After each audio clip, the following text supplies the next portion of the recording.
basically pick up with you all kind of walking in after having left the stables.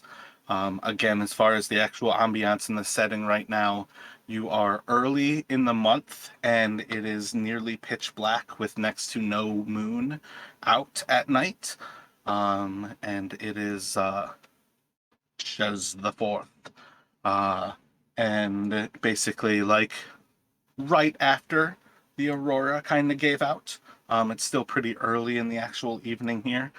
You all are going to walk into this old inn, effectively kind of walking into this large open space, a big old bar. You see about 5 people in this immediate area, though you hear voices and a din of activity that is much larger than what you are specifically seeing right here.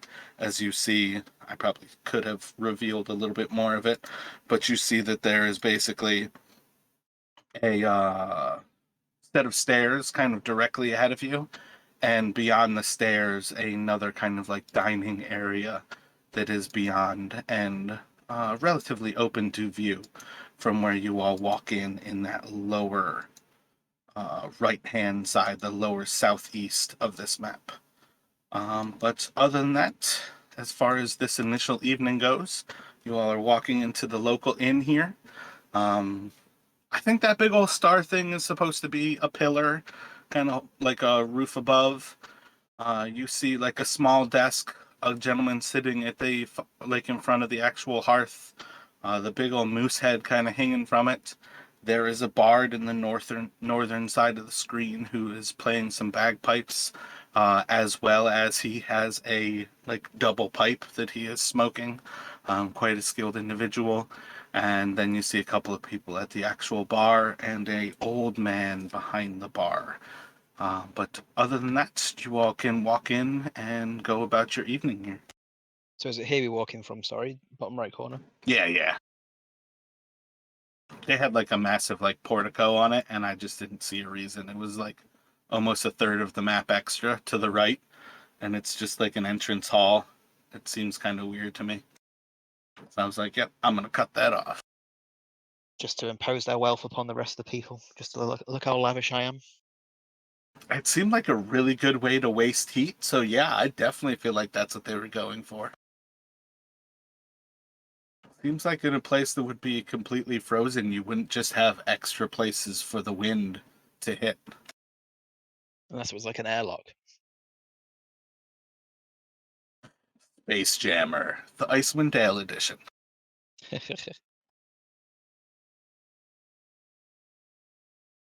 So after you all walk in, it's not long before the bartender, kind of like slow, more or less like looks up to you all and, welcome. Welcome to the White Lady Inn. Care for any drinks? I wouldn't say no to a drink. What have you got here? Some of our fine good mead made. Pineapple juice, please. Oh, a juice? Yes, what kind of juice do you have? Mead? Do you have anything else? Of honey? I think I've got wine. That's the juice of grapes. Do you have anything without the fermentation? We've got yellow snow and water.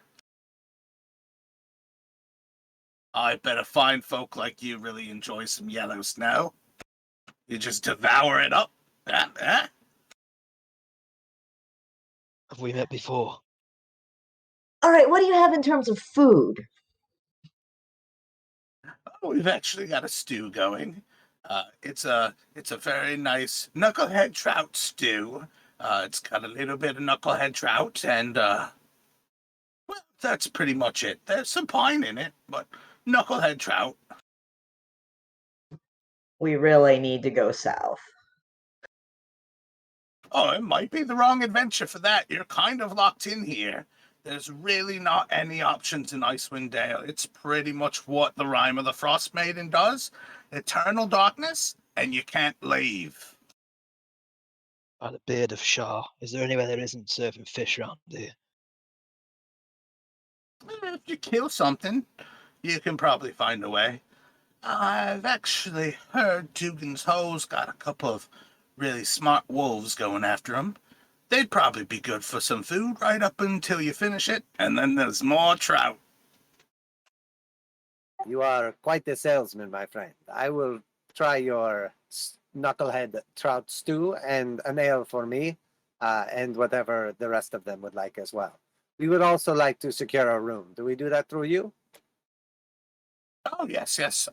We really just have boarding for everyone, very cheap. Or I can do doubles in a room, so it would be the three of you together. Indeed, my friend. So it's 2 rooms, if you wanted a bit of privacy. How much? Well, a room is 5 silver. If you stay in the boarding, it's 1 silver apiece. I Sounds could like a do 5 ruse. silver. Why don't you two take a room and I'll go into boarding? I don't really sleep anyway. That is fine with me. We will take your room. And what will you have to eat, Paris? Or drink?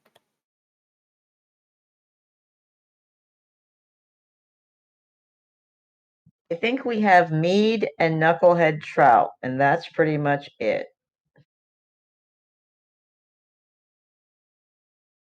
And you faint, would you like a beer or some knucklehead trout stew? Well, I'm so sick of fish that what I've done is I've stuck a stick into some of that frozen wolf we've got from before, and I'm just sort of, licking at it. It's quite tasty actually, so I'll stick with that for now because I hate fish, but I won't turn down a mead. Thank you very much. You've got some wolf? Got a bit of wolf meat, yeah. We killed some a couple days back. How much you got there? Enough to put some on a stick and lick. A decent amount. We have a little jerky and then still some of the steaks as well. Oh, how much, can I see it? Are you interested in the meal or are you just asking? Yes.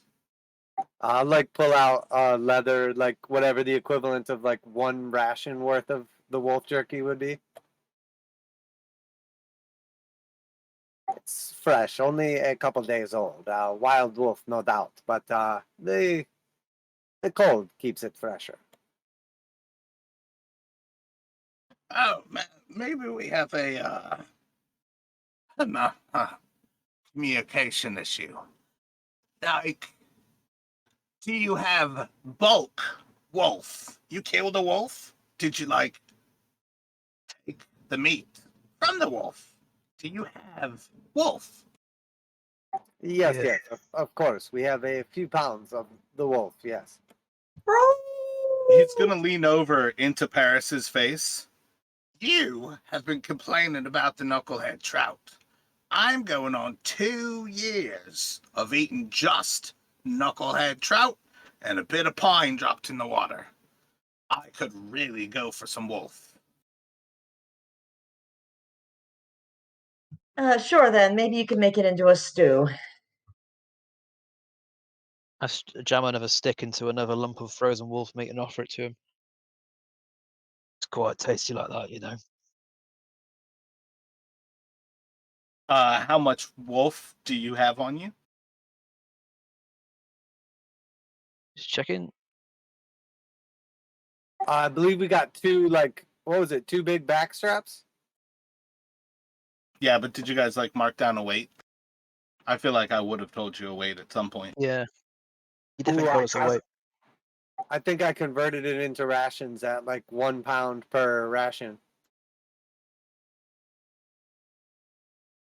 Yeah, 18 pounds of wolf meat in rations. Okay, so it is all basically dried at that point. Well,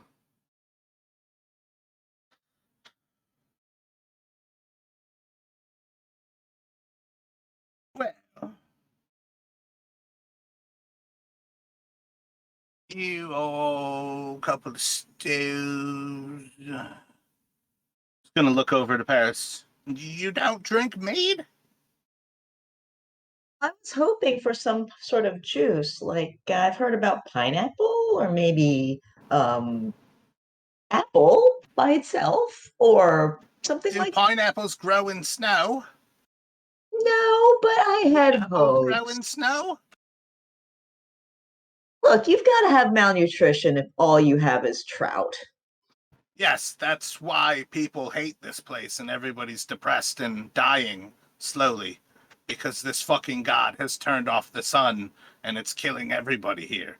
We could really use some heroes who might be able to stop it, but there ain't nobody like that around here, and it surely ain't gonna happen anytime soon. So, for now, there's no pineapple. We've got knucklehead trout, though, and you've got some wolf. I saw a couple of How horse apples about, by the road. If you want some of them, Paris. how about we go for 10 pounds of your jerky there?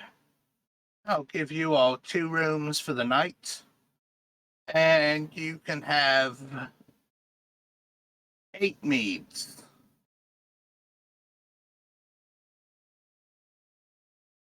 All at once?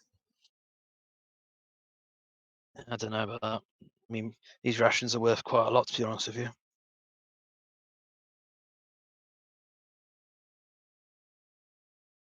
Yes, unfortunately, we will be leaving early in the morning, so I don't know how many meads I will indulge in, and I don't think we have the time to spare to pick up new rations and supply before we leave.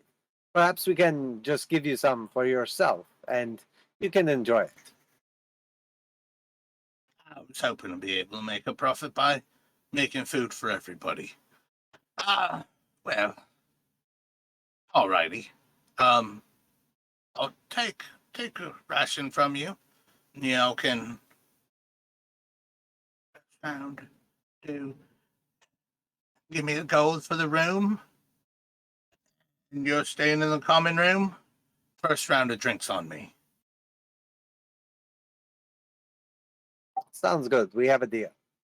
So what? Jamie, do you have 360. three silver to give him, and then I'll give him. How much are the drinks?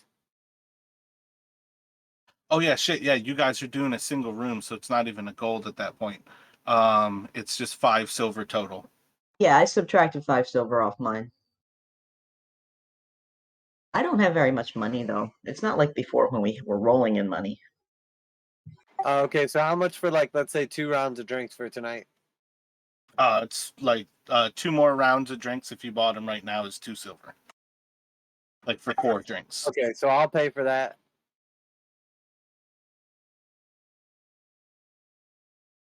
Well, thank you very much.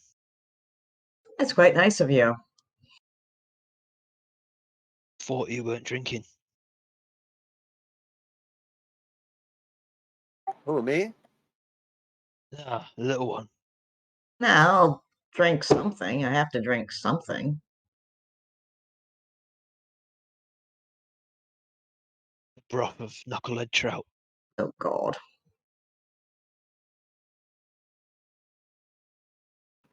When would you say that he's gonna reach up his glass to you and kind of toast to you and wink at you as he takes a sip from his glass?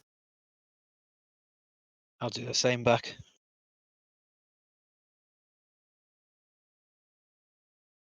The trout is actually not bad, and I've enjoyed it as long as we've been here. But I can understand that if you lived here or were here for a long period of time, how it could become a little repetitive. You said you were Go on. Oh no, go ahead. You said you were looking for some adventures around here to help. You know, obviously the big picture thing with Oral and the night and Killing a shit. But god. yeah, but if you've got anything, smaller scale for the interim, any business around here that you'd like some help with? I'd like to sell some wolf stew.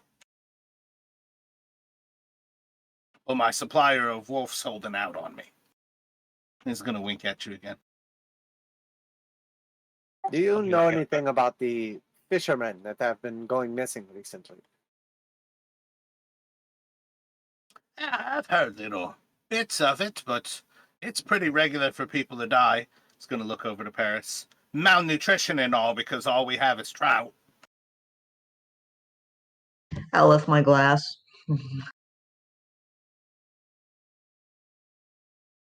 And he'll kind of toast to you, and as he like moves his glass towards you, you get a strong whiff of trout. He is drinking fermented trout right now. Oh, no.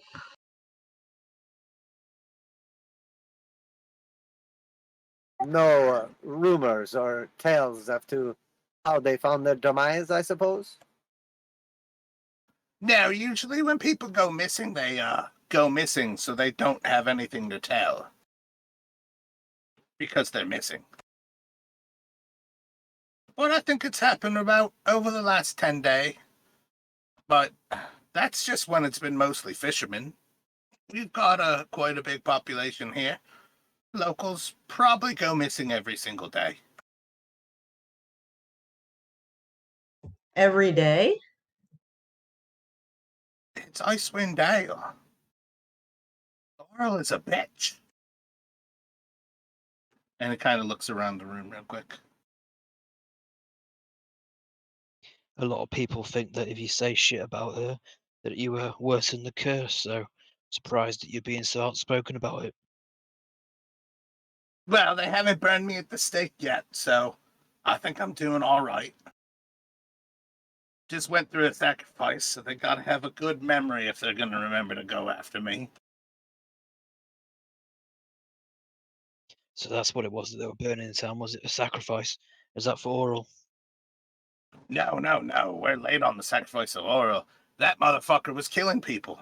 He had been sending adventurers off to look for something, and they had to punish him for murder. Oh shit! Yes, someone did say. Forgot about that. Why was he sending them off to die? It seems like a strange thing to do.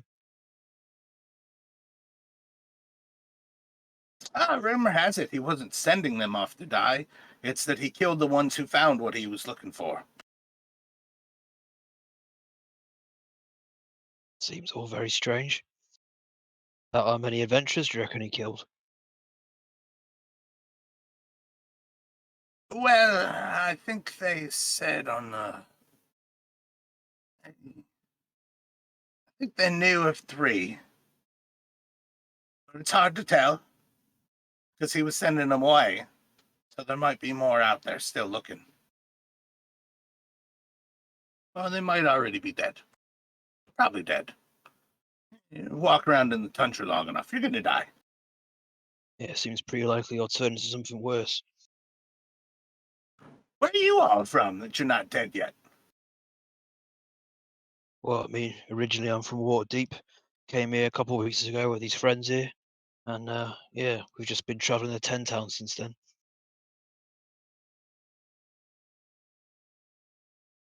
Yes, I too am from Waterdeep, my friend. I came here to hunt someone down and arrived only moments too late, but eh, I will stay for a little while now that my task is accomplished. Good luck getting that Icewind Dale.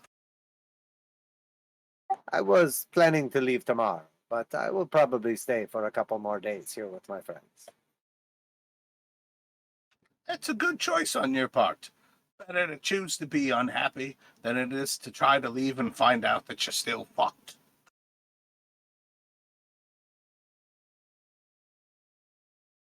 Have you ever tried to leave before?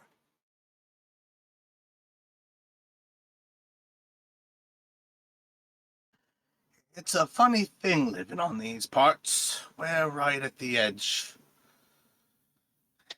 Many people head off, attempt to leave, going across the spine of the world,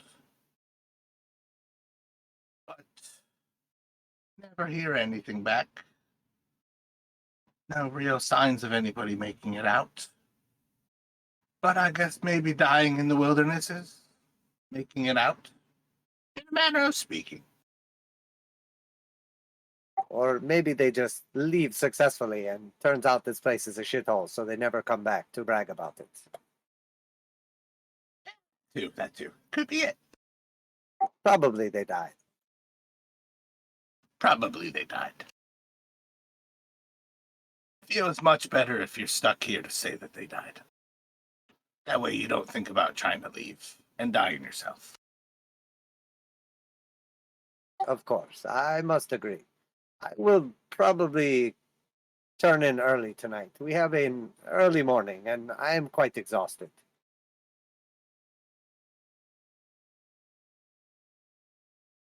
Right about that point when you say that, you feel a hand on the back of your shoulder as the music goes quiet, and there's just like a puff of smoke into your face, and you kind of like look around. There's nobody as you kind of like turn around, but from a good bit below you, you hear just a little voice kind of like yell up to you. Oh, it's a little bit too early to be turning in. You should come to the seance. I'll be bringing up the White Lady tonight. Wouldn't you like to ask her some questions? I'm not sure what you're speaking of, my friend. What seance, and who is the White Lady? Why, you're in there, White Lady. You're in. But the White Lady is a old queen of these lands, whose rich husband died in the waters up north. They say he was taken aboard across Lake Dineshire when he was dragged into the water with all of his treasure. She spent the years just wailing at the edge of the water until she too died. But she stayed and cries every night still, stuck, mourning her lost husband, the spirit of the White Lady. They say a lot of things, but I'm going to hope to try to bring her back tonight. Won't you stay for the seance? How often do you do these seances? How much money do you got? Do you like ghosts? I'm basically tapped out right now and planning on leaving first thing in the morning, so maybe another time, my friend. Tonight's a special one-time offer. It's going to be the only night that I ever bring her back to the White Lady Inn. And for... tapped out? 1 silver a piece? One... That's a lot. 8 copper... 8 copper a piece?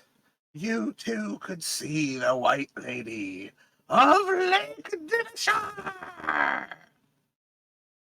And he just kind of stares at you all, like holding his hands up in just like a kind of like extravagant way. Actually, you know what? He's doing power fingers. I am curious. This seance, this ritual, celebration, whatever it is you're planning on doing, this is not going to be extremely loud and take up like the entire night when I am trying to sleep, is it? If you pay 1 silver, it won't be. I will pull out, like reach into my pouch. I'll pull out a silver, and then I'll pull out 5 copper, and then I'll just give him 5 copper. For your trouble, my friend. I enjoy the old wives' tales, but I must get a good night's sleep tonight. And I'll give him 5 copper. He's gonna look down at the coins. This isn't enough. It's gonna be loud and really long. That's what the White Lady said.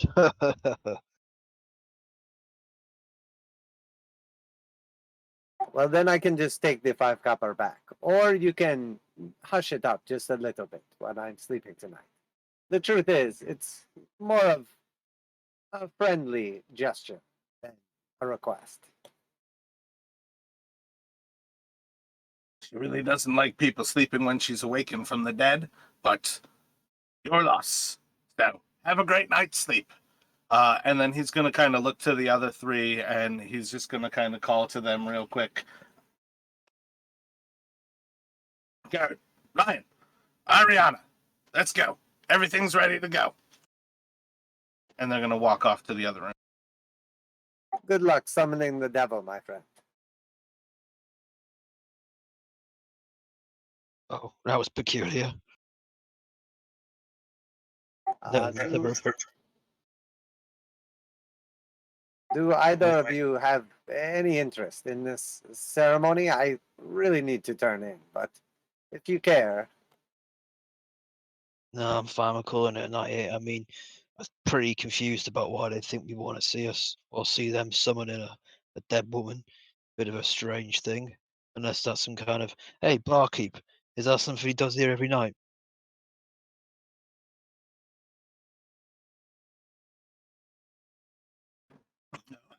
Never seen that man before in my life. Can we tell if he's lying? Roll an insight check. Yeah, that seems sus. it's clearly his hustle. I don't need insight for that. Bartender's full of shit. Yeah, Yeah. I knew it. Does he get much gold and coin off people whenever he does it? He's going to turn around and he's going to start to like dust some of the wine bottles behind him. Wait, Yeah. they have wine? He offered you grape juice.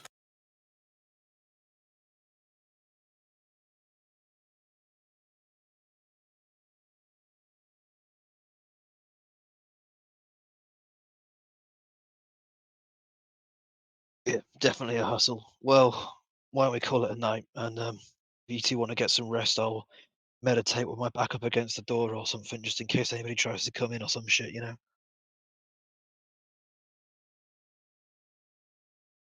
Of course, don't exert yourself overly for our protection. I am a light sleeper, but I really am exhausted. So, and I'll take my drink and just chug the rest of it and put my glass back down.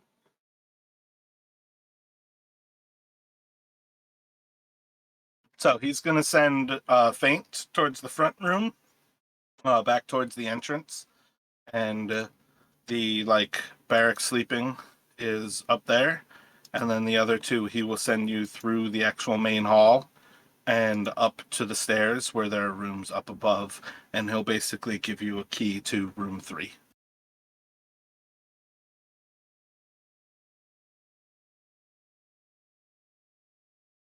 Is this like a hotel where they get mad if like a third person comes to your room?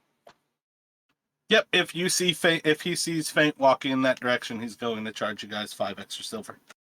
I got you. I was curious about that. It seemed like when you're like in like a teenager and you're trying to like sneak a third person into your hotel room. Never Well, here we understood why go. that was a problem. You know, you're paying for the space. You're clearly using hotel rooms for a very different reason to why I would be using them and inviting an extra person in. Might be more festive. Yeah, maybe.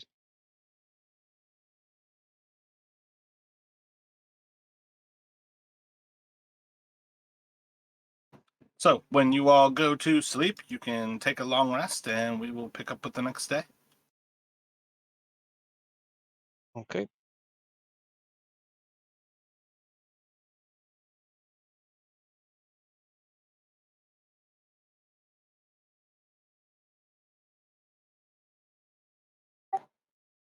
You would observe me lighting a small bit of incense and doing some prayers in the morning, Paris, when you get up or if you're already up. That stuff smells a little bit funny, but I guess we can't really open windows here.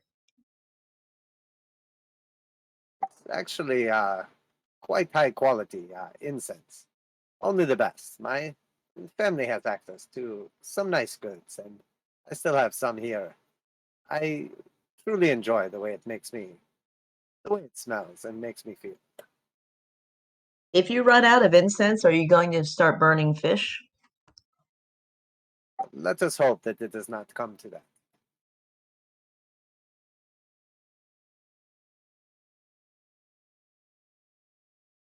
As you walk out of the room, there's somebody sitting down at like a little reading nook at the end of the hallway, and they're talking to somebody else, and they are describing how if you powder knucklehead trout, grinding it up in a mortar and pestle, you can either snort and or smoke that. We should find Faint and go pick up the rings. We have a long day ahead of us.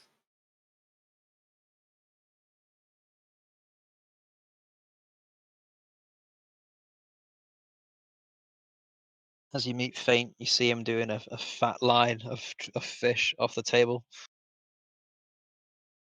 Everything just Hey, smells of friends. fish. Everything smells So of fish. much fish.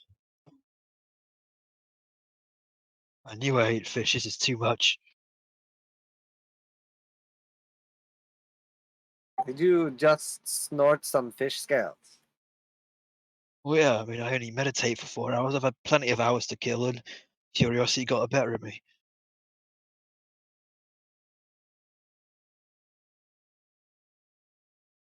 What a strange decision, but I suppose you are. And I'll sort of like look at him. Young.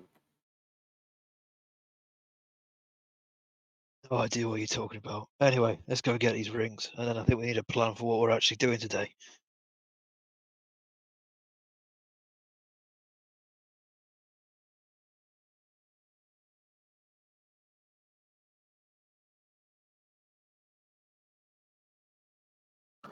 So unless you had any particular questions for the stable, I should have actually looked up what it's called when you make horseshoes, but effectively the Furrier, isn't it? farrier, there we go. When you go to the farrier, unless you have any questions for them, they finished the rings last night, so they are all set and ready to hand off to you when you arrive. You guys have a pretty short walk there. You know the most direct way is pretty much to follow the water and kind of take that just to the actual farriers like that.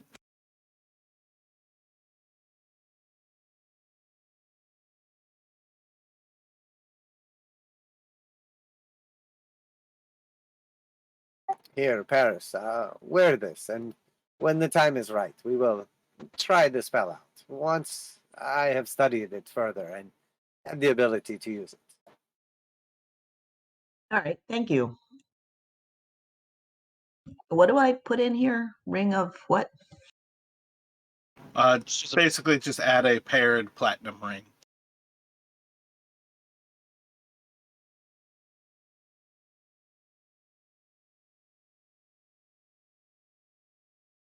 And then again, if you ever wanted to give a matching one to Fate, you have to do another 2 of those rings, basically.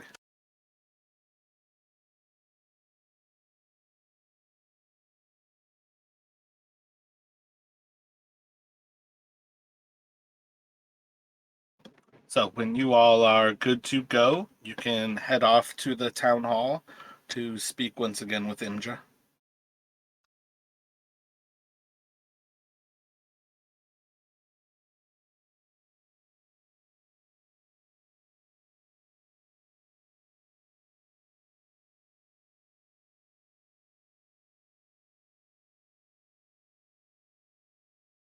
If that is overall the plan, you have a pretty similar walk as to what you did yesterday.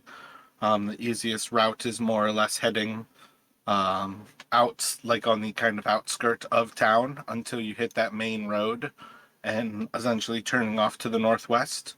Otherwise, you can kind of go back in like a little bit north to the east way and follow the east way to town hall. Pretty much regardless of how you do that, it's probably about the same length of time, another like 20-minute walk. Heading through town, there's a little bit more activity in this town than some of the other places because they actually still have a good bit of fishing going on, and it's still early enough that a lot of the fishers are heading out for the day.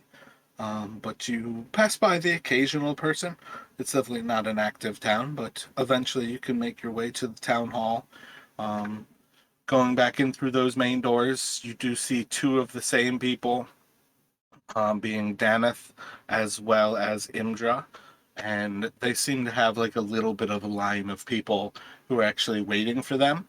But by the time you actually step in and are seen, Imdra's going to actually walk back up to you all when he notices you, leaving the side of Daneth. He'll walk up to you all and, with a little bit of surprise to his voice, "Well, welcome. It's good to see you. Wasn't entirely sure you were going to be returning."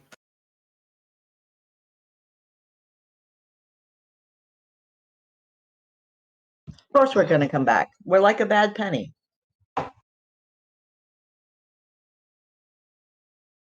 What's a penny? Poisoned copper coin.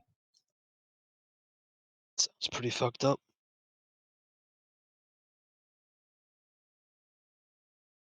But yeah, I mean, we said we'd be back, so here we are. A lot of people say a lot of things. Doesn't mean that it means a damn thing.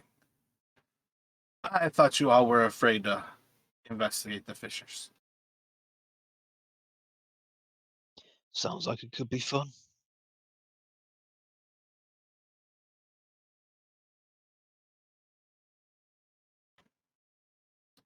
Well, the other night I told you what we had to do. That you would have to search along the western coast is where a few of them tended to fish. And I did mark that off for you so you could tell. But did you all end up with any other questions? Do you need any other information? Otherwise, I can take you off to the boat and show you all what you'll be rowing out with. Just out of curiosity, have you any idea or have you heard any rumors as to what fate may have befell these fishermen? They went missing, so probably froze to death and died. Because they're missing. And should we find their carcasses, what is it you request from us as proof? Belongings or dead bodies? What is it that you are hoping we achieve? It would be really nice if you could bring back their bodies. If you can find their boats, you should be able to tie their boats to yours and, with some difficulty, row them all back. And then, obviously, it'll be, again, with some difficulty, you could drag the boats up onto the ice, and then you just pull that back to Easthaven. As much as you can, the families would appreciate to see their brothers and sisters again, obviously, and hopefully we can give them a good funeral pyre. So the boats disappeared as well. Yeah, they did not row themselves back to Easthaven. The boats are gone as well.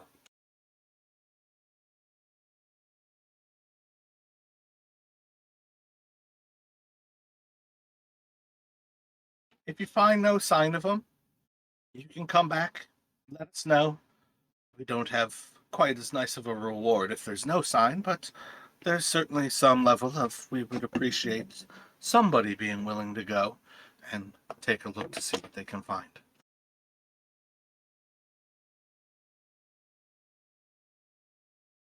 Of course, we will do our best, and with any luck, we will return of some signs of their demise, so that perhaps others do not meet the same fate.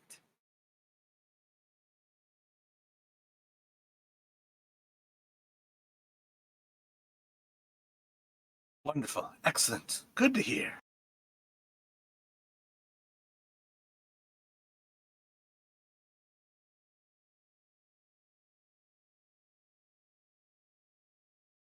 So he'll kind of like look around at you all to see that everybody's like ready for him to open up the door and get blasted by the actual cold air. And then from there, he's going to end up walking you all to the docks, out the long dock, and then off to the west of it. And he'll kind of show you all a rowboat that they have set up there. He'll basically tell you this is just one of the kind of town's boats that they've brought in, and he has the authority to loan it out to you. There's 5 paddles, and one of them seems to be broken off. There's 6 paddles. One of them seems to be broken off. 5 of them are good paddles. And the boat has room for 6 people, but with the 3 of you all, it's a little spacious. And basically, he just tells you, walk off towards the north. You'll eventually see fresh water. Don't fall in the water. It's good to be in the boat before you actually break through. But in general, the ice is pretty firm as long as it's white. When you start to get to where it's clear, it's going to be much thinner. It might be a good idea to kind of like fish your way out a little bit closer, but in the long run, you can probably get by pretty safely. And that was not the die I wanted to roll. He says, if you're quick, you should be able to see at least some of the fishing folk who are going out for the day, and basically watch to where they actually get into the water, and have a pretty good idea. Like, we probably shouldn't go farther than the fishing people are. And what was their names again? Daneth and Imdra? Yep, Imdra is the captain of the Easthaven Guard, and then Daneth is the speaker.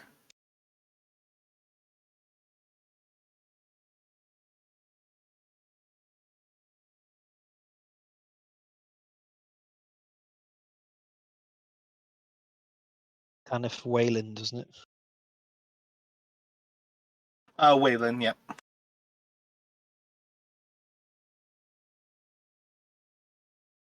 Yeah, got it. Cheers. I didn't have Imdra. Okay, perfect. Thank you.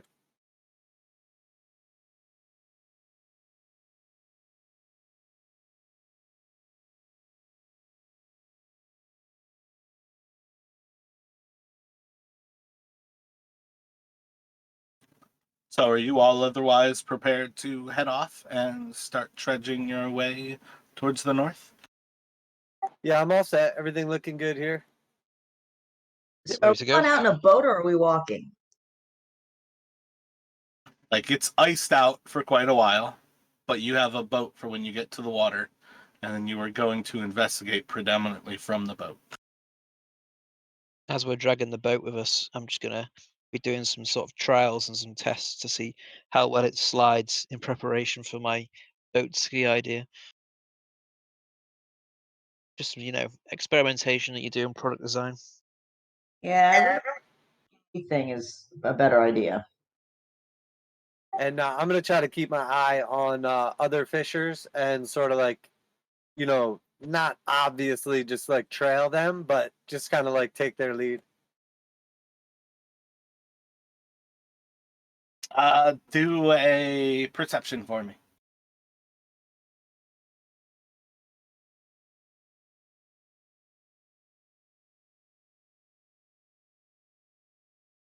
Solid. You really had to roll high there because I rolled a 20.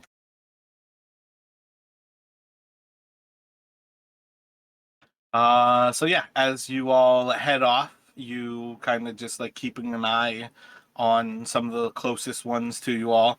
And you don't have to go close to them. A lot of people are pretty sketched out just by each other that you can kind of see as like these docks get kind of lively and everybody's pushing their boats across the ice. You can tell that they do have like their spot that they're going for and they don't want people to follow them. But you all are probably at any given point like 50 or 100 feet away from each other, kind of thing, as it just kind of spreads out across the southern side of this lake. Eventually, you all end up walking about a quarter of a mile out onto the lake before. I guess when I say that, I should have the map up so I can think about that as well. But I think it's actually probably about 4 miles to where you're going.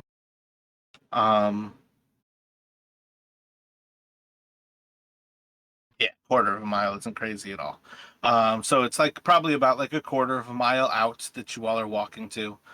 By that point, you kind of have like one group of fishermen who are like way off in the distance to the east of you, and you can occasionally see them. Most of the time, though, the actual winds and the snow is blocking your view to about 50 or 60 feet, and you do have another set of fishermen who are about that close. And as you kind of push out, you see as they start to get into their boat, and then you see kind of their final step is basically just smashing the ice around the boat until there's like a quick just drop as that last bit of the weight kind of drops them in. But if you guys want to kind of push it and see how far you can go like that before you like fall into the water, that is fine.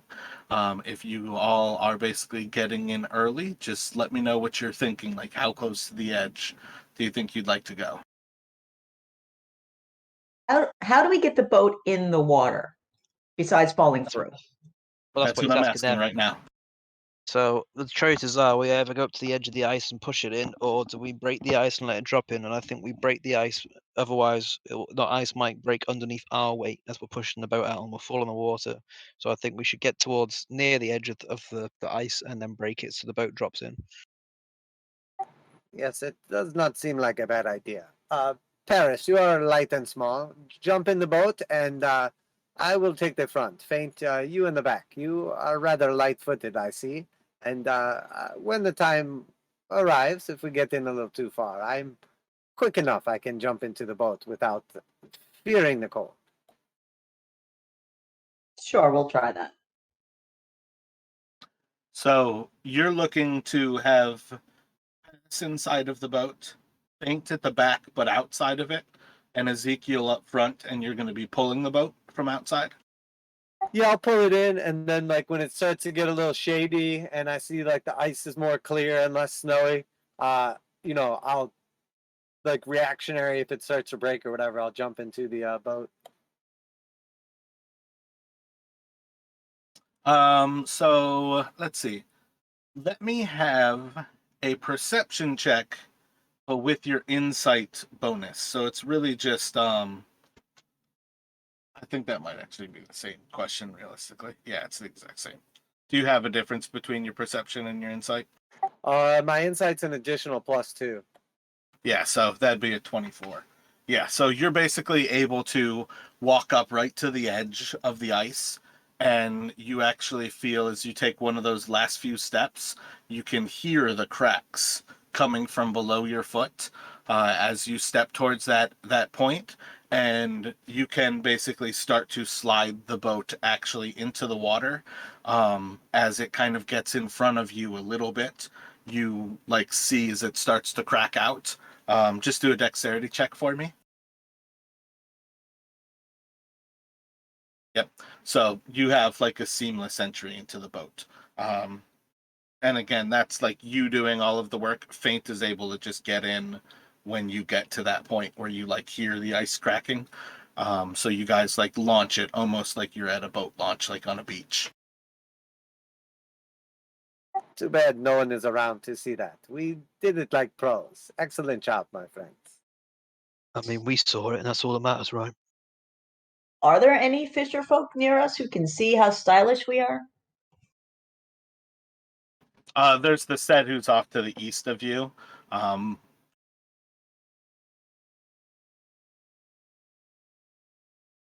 they saw.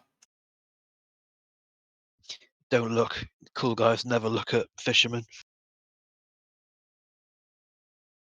Act like it means nothing to us. That's even cooler. From the corner of your eye, they're jealous. I knew it. I knew they would be.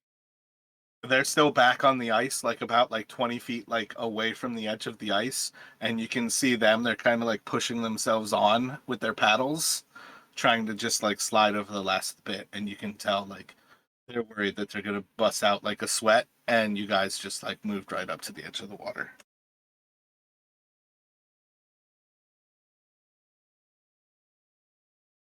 Hey, we're pretty good at this. Maybe we should become fishermen. Actually, no, I don't want to do that because that means more fish. I agree. It's all good until you get to the fish part.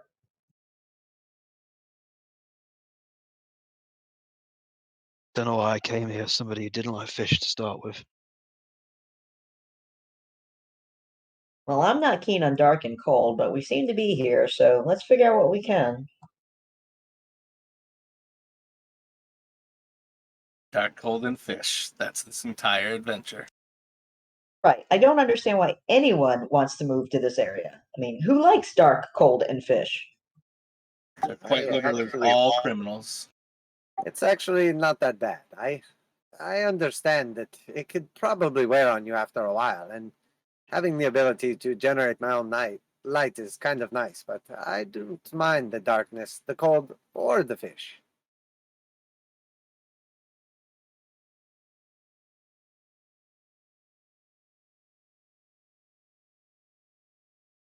So you all have your general idea. You are inside of the water of Lake Dineshire. What are your thoughts as to what you are doing next?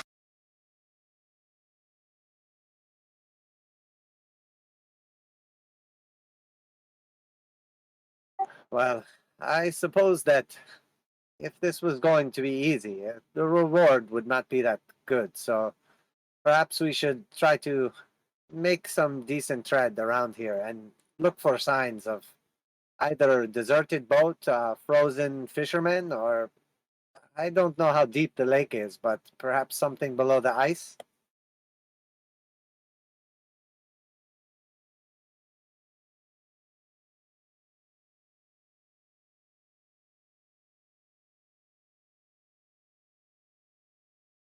I have a feeling this will not be something so simple as a couple fishermen that stayed out too late and froze.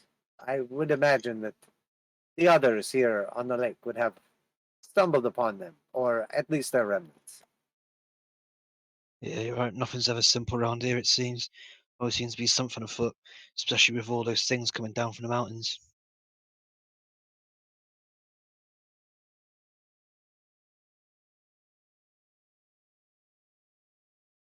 Well, I suppose we can just sort of check the outskirts and try to find some sort of signs. Yeah, so I guess like maybe just kind of paddle out, and just sort of like keep our eyes peeled for, any random boats or like anything that would give us a clue where these people would be. I will put light on my spear and kind of like hold it up in the air to give us like a little bit of a, I don't know what you call it, like the lighthouse effect. Uh, the outskirts. What are you looking to search? Like you're searching the lake? Oh yeah, yeah. Aren't we supposed to be going to the lake, like searching the lake? I mean, you guys can see like the locations that they basically marked where like most of these fishers seem to tend to go are along the coastline. So in general, the idea would be like you're searching the coastline for these people. Yeah, yeah. That's what I meant by outskirts. Sorry. All right, because essentially, if they got lost in the lake, eventually their boat and them would wash up on that southern shore because there is a consistent northerly wind. Like anybody who had gone missing on the lake would end up essentially where all of these fishermen set off in the morning. So they would have seen them. That's part of like their missing is that they're not like on the lake missing. Yeah, I guess that's what I was getting at by outskirts, like the areas where like somebody wouldn't have just already seen their boat or their bodies or whatever and just like noticed them. So like along the coast, but like away from like the well-traveled areas.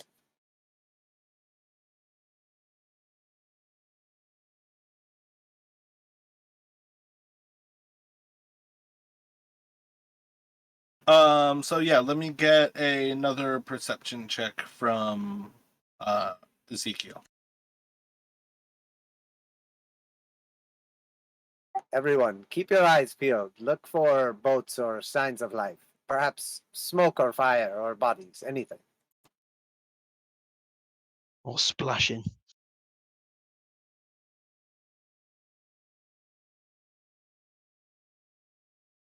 Guess those 20s had to run out eventually. They can't all be winners.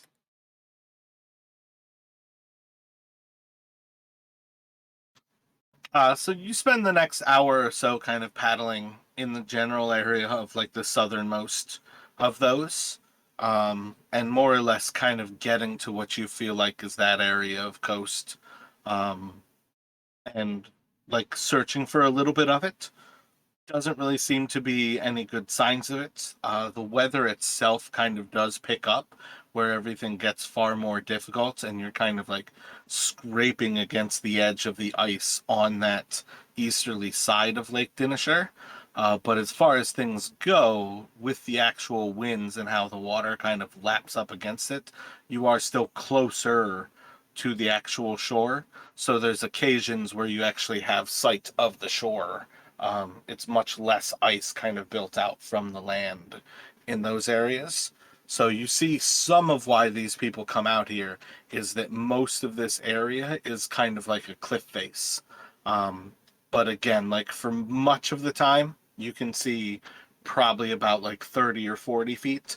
There are little breaks in that hour though where you're able to actually see the cliffside probably another like 50 or so feet beyond the ice's edge where you all are. So that more or less goes well. You feel like you're probably in the general area. Um, do one more perception check. This one can be with advantage.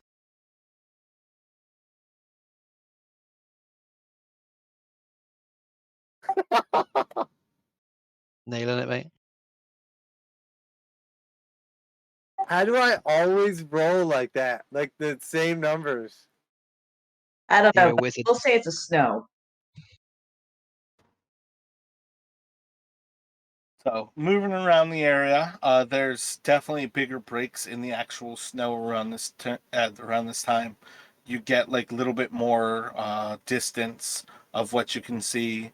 Probably about like 30-mile-an-hour winds, like it is like kind of typical at this point what you're kind of getting over the lake.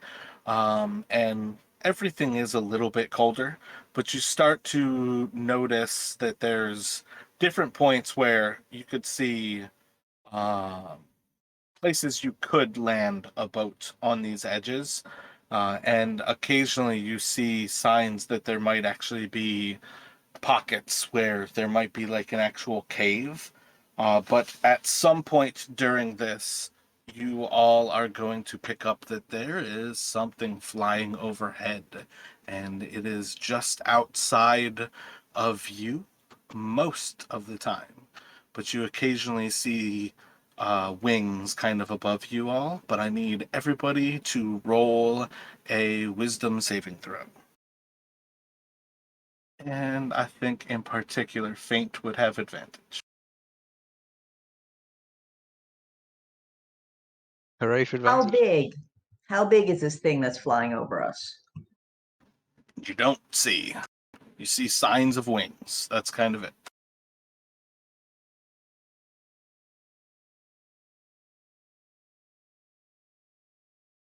There is something flying overhead. I suspect it is a predator.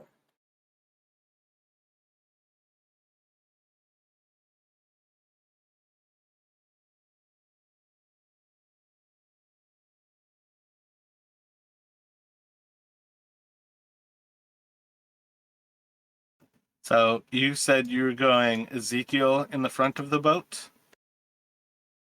Yeah, I'll be in the front, and then however you guys want to do it. Well, Paris is in the middle and I'm at the back, I think. Is something about to eat me again? 100%. More like 33%, technically. He'd be safe in the middle.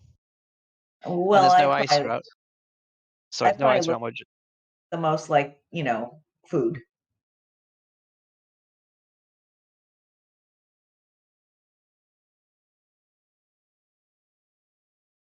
You picked a small character. You should know that they look like food to predators.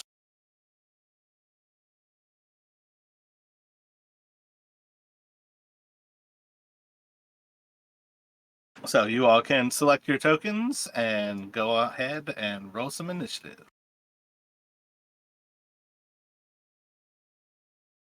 Was probably Faint's fish breath that attracted the thing. I went up my nose, not down my mouth. I heard you burp, so I think it all ends up in the same place. Alrighty, so Paris, you hear the singing from above. You see wings and feathers above you. What are you thinking? Did you say singing? Yep, singing. So humanoid, some sort of harpy thing, I guess. You can roll an animal handling What? or a history. Roll an animal handling check or a history check.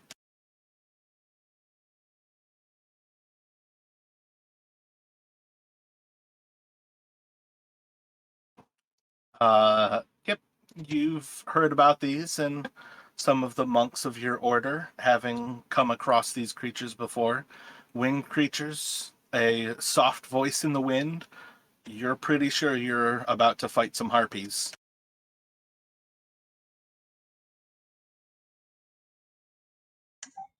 Hey, have you heard about these weird harpy things that sing and it's something to be resisted? That's the end of your 6 seconds. What are you trying to do? Well, okay. Crap. I don't have anything really good ranged. I will. Can I see something? Like specific, do I have a target? Nope. Hold an action to smack the first thing that you can smack. Yeah, I'll ready a dart. I can't think of anything else to do. All right, so you're going to throw at the first thing that you can see? Yep, I figure they'll have to get closer. Are you waiting for something to get, like, close? I'm waiting for a target I can see. If it's a target you can see, it's going to be a disadvantage because you're going to throw it as soon as possible. All right, well then I'll wait till I have like a good shot at something I can see. Not disadvantage, regular. All right, 10 feet from you. 20? Can we go for 20? Roll an intelligence check.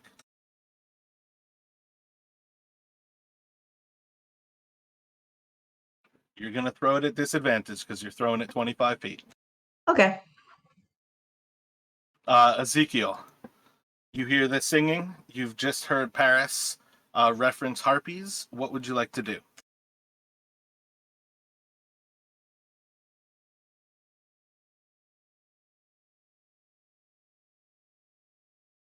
Harpies. I have only heard tales of these creatures. Perhaps we should secure ourselves to each other so they do not carry us away. Can I? Let's see.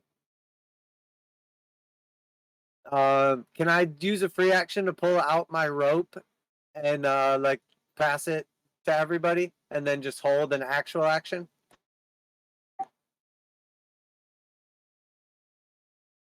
To attack. I think go you ahead. could free action pull it. I think you could use an action to pass it out, or you could use an action to tie yourself to it. But I don't think you're going to be able to pull the rope and do anything with it if you intend to hold an action. Okay, that's cool. I'll pull out the rope for the free action so that theoretically anybody would be able to like grab it if need be. And then I will hold a melee attack for if something like tries to grab one of us within I think my longest range is 5 feet. So I'll just hold a spear attack if something comes within 5 feet of us.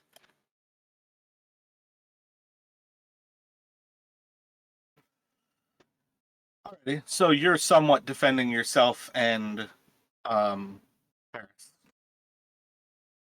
Yeah, I guess that would make sense. Yep.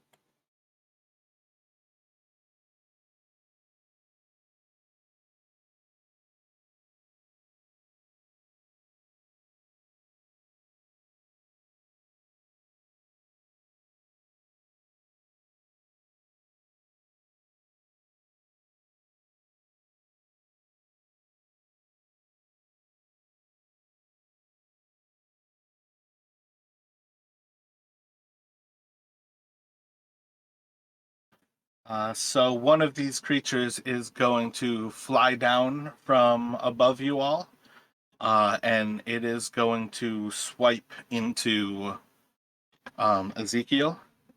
And its first will be a claw.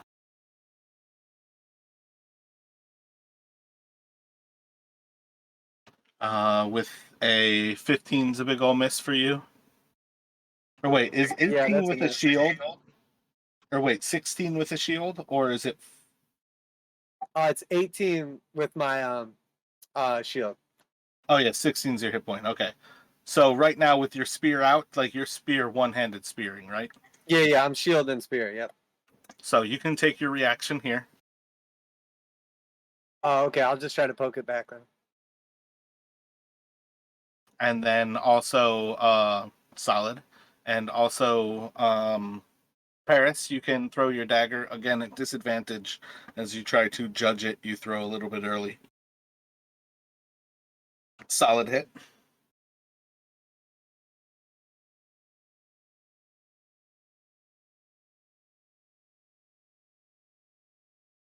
What shit crit rolls though? Wow. I think I got something in the eye.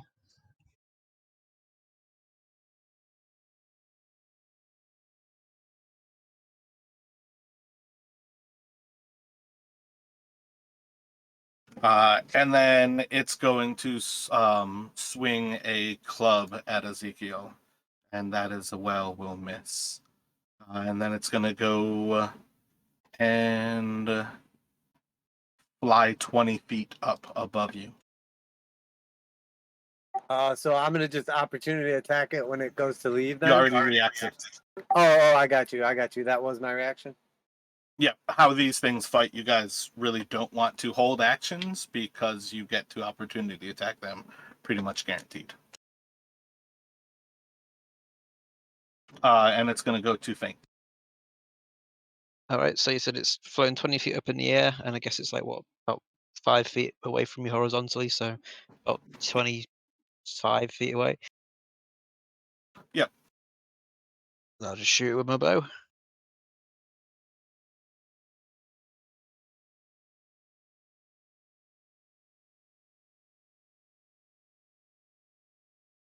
$17 to hit for 7. Solid hit. All right, and then I guess just as my free action, if I've got one, I'll try and just grab hold of the rope, I guess, if that's allowed.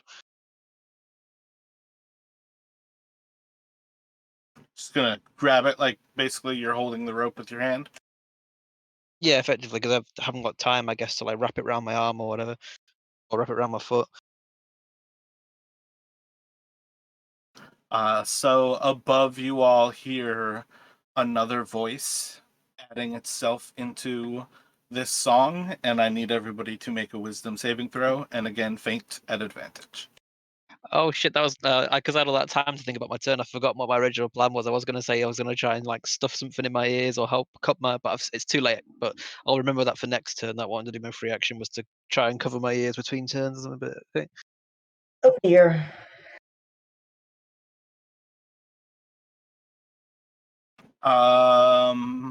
Paris, you are now charmed. Damn, I think it only does it for that harpy.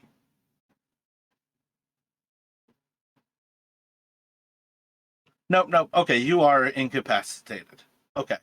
So yeah, you are incapacitated right now. No actions, no movement, no speaking. And it's gonna go to Ezekiel. So I've got like some glazed over look in my eyes. Oh wait, no, my bad. It's no actions and no reactions. So yeah, you actually want to kind of walk towards it, but it is still well above you and essentially a little bit to the southeast. So you might like hop out of the water, but you are conscious enough that the water probably will hurt you. It's not really a good idea to leave the boat. So I don't think you have any reason to leave where you are. You're just kind of like looking up to the sky, dreamily thinking, that's a nice Pretty song. birdie, pretty birdie. I want to fly. I want to fly with the birdie. I want the birdie to eat me as a snack. I taste better than trout.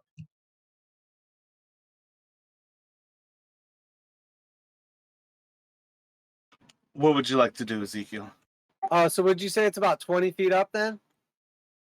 Yep. Okay, I am going to.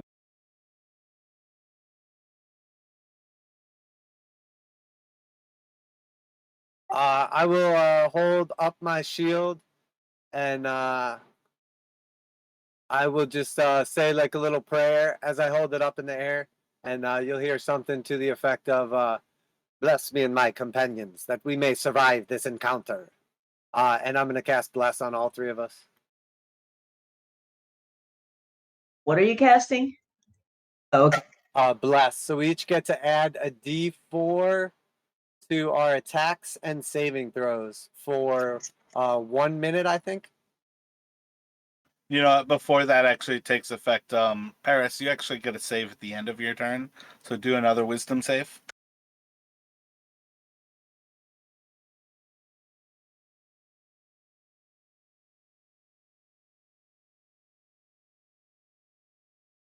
Solid. Yep, still charmed. But now, at the end of your turn, you have that extra D4. So that is your action. You probably don't have a bonus action to use at that point. So it should be going to the other harpy. Yeah, that's it for me.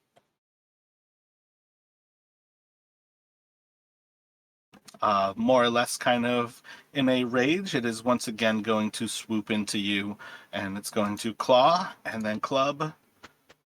The claw is a 16, which is the miss. The club obviously is a crit, and it's going to do 6 damage to you. No, wait, 5 damage to you. Club is in it's holding a weapon. What's that? Is it wielding a weapon for club? Yep. They are like winged females with bird-like appendages.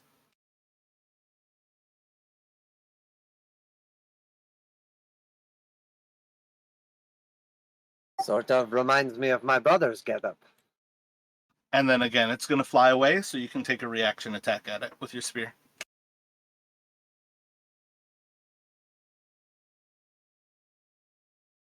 Yeah, so I'm just going to do a reaction poke at it.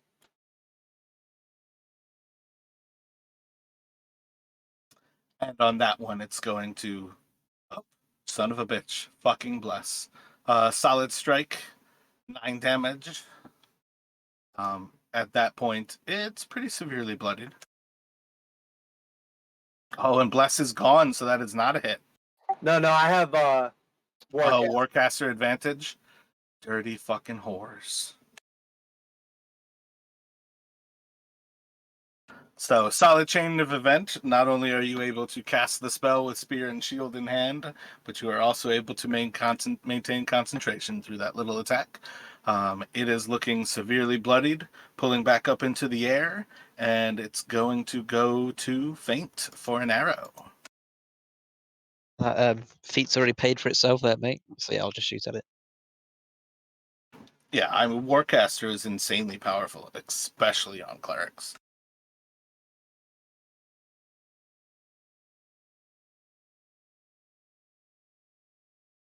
Solid strike, and it is going to fall out of the air as it splashes down into the water with an arrow through its heart.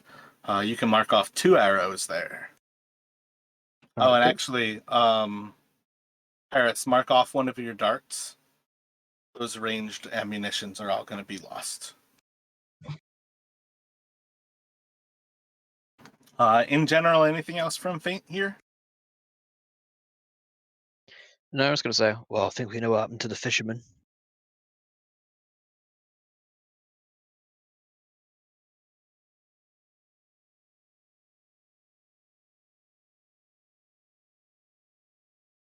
Is that the only one? Do we see any others around? I Still don't even hear think anything? you're going to see the other one.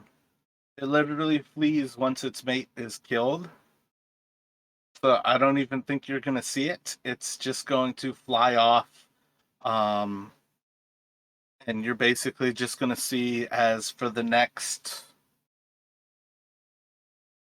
probably 15 or so seconds. Paris is just charmed, depending on your actual like saving throw rolls.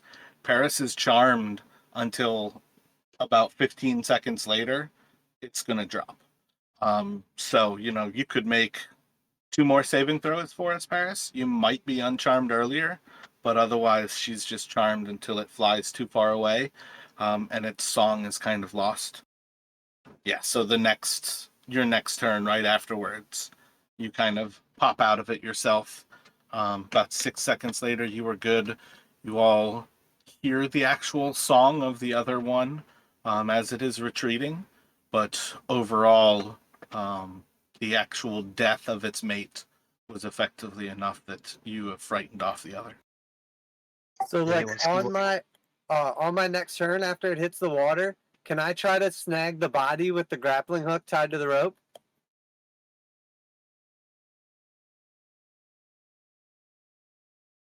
While he's doing that, I'm going to try and pay attention to which direction it flies off in.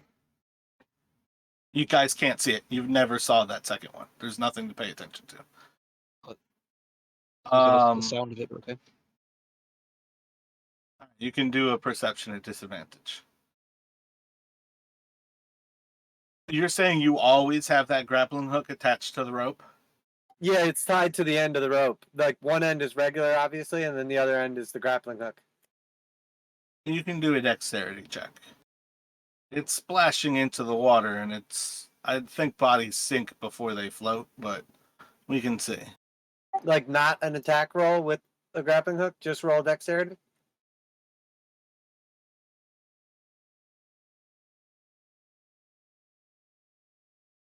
Yeah, I think it's more the speed of your reaction to drop your spear, to pick up the rope, and try to sling it into the creature.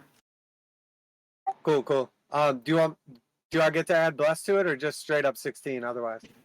No, just straight up 16. It's got wings, so it might like spread out more on the water and float better. It's also falling from 20 feet up in the air.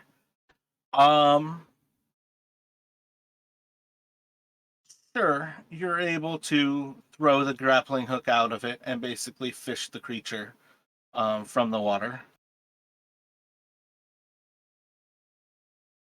All right, I'll just like pull it up to the boat then, and I guess see if they can get their ammunition back, and then potentially The dart missed, and one of the arrows is broken.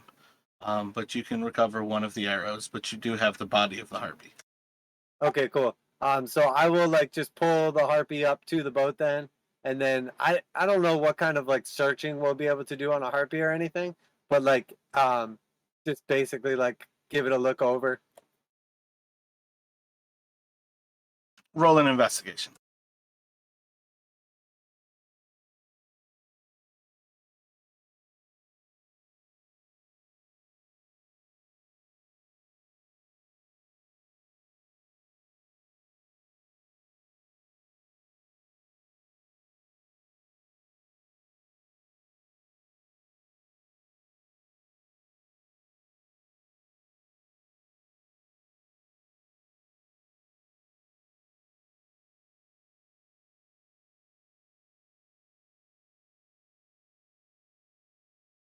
Roll a d6.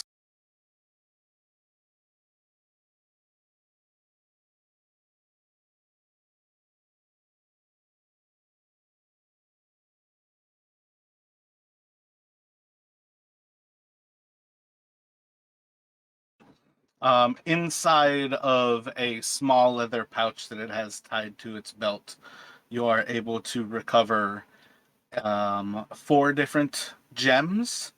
3 of them are very recognizable as pearls, and the other one is kind of like a green and reddish. And they're all pretty good sizes. You can kind of just mark those down right now as essentially 4 gems like that. And then let me have Faint and Paris roll D100.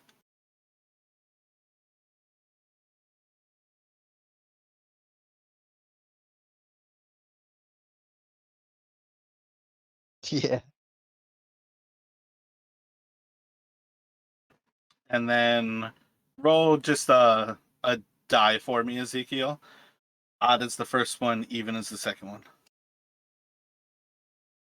Shame I wasn't rolling for divine intervention.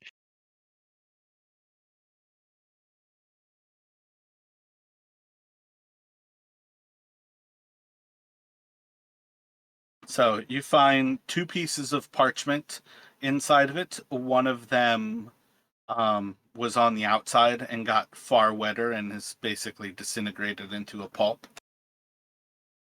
But the other one looks recoverable as you're kind of going through this little pouch. And then both of those were wrapped around a small vial of a red liquid.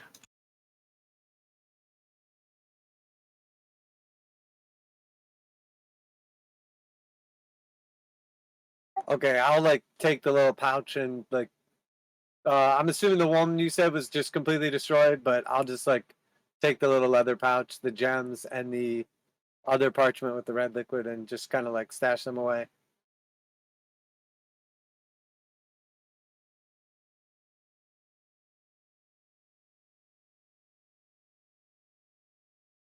I could understand how regular fishermen who are not prepared could easily fall victim to these creatures.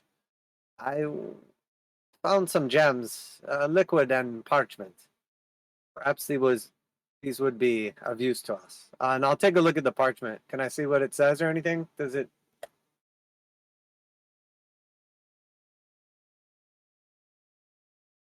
Let me have Jamie roll a d8 and Josh roll a d20.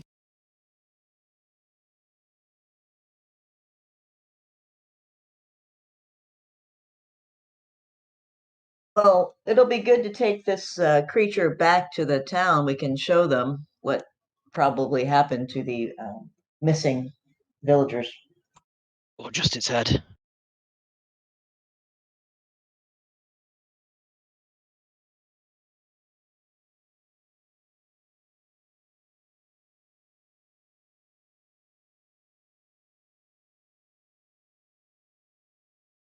Yes, that is a good idea. I like your style.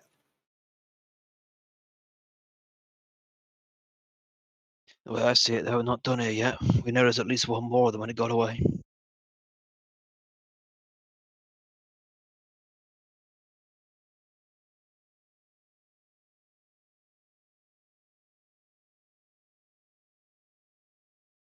Yes, and we're not sure that that was even what we were looking for. So while we still have day ahead of us, I think we should continue on, but we control this with us as well. As you look over the piece of paper, you cannot read the writing on it. Do either of you recognize this text? I am not familiar with it. No, Neither like of them can read it.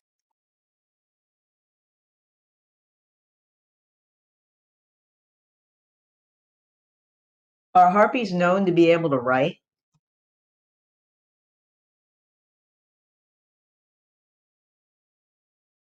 They're known to harvest humanoids.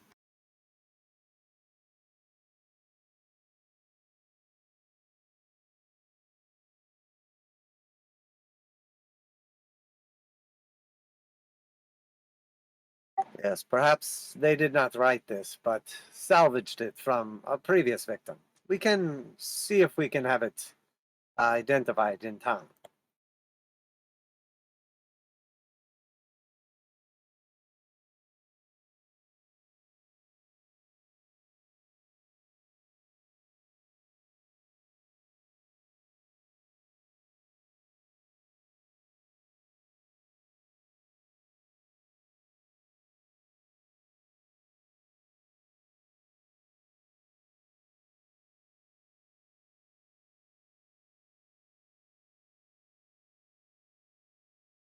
Oh, Ezekiel, you've got Arcana. You can do an Arcana check on that.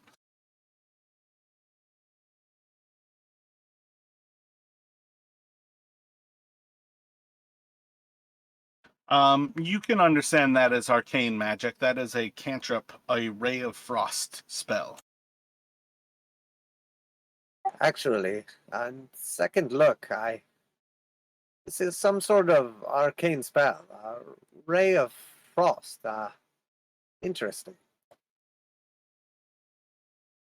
Basically, anybody who is able to use arcane magic would be able to teach themselves that cantrip and essentially have it just by burning that spell.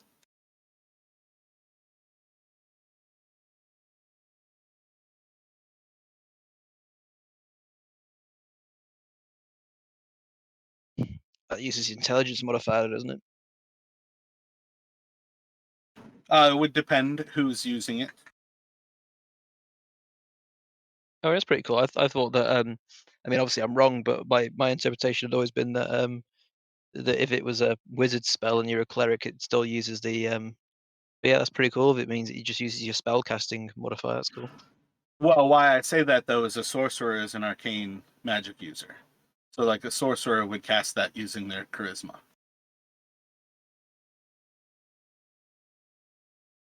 What the clerics use is wisdom, isn't it? He's wisdom, but he can't cast that spell. He just recognizes it as a spell. I don't suppose I could pick it up. Nope, none You of ain't, you have a class that can use that magic. you ain't no As spell far girl. as far as I know offhand, that is artificer, wizard, or sorcerer. Could be valuable to the right buyer, though. So perhaps we can find someone interested in it in town. Or I'm not sure, but I believe that it could be used a single time by one of us if the opportunity was dire.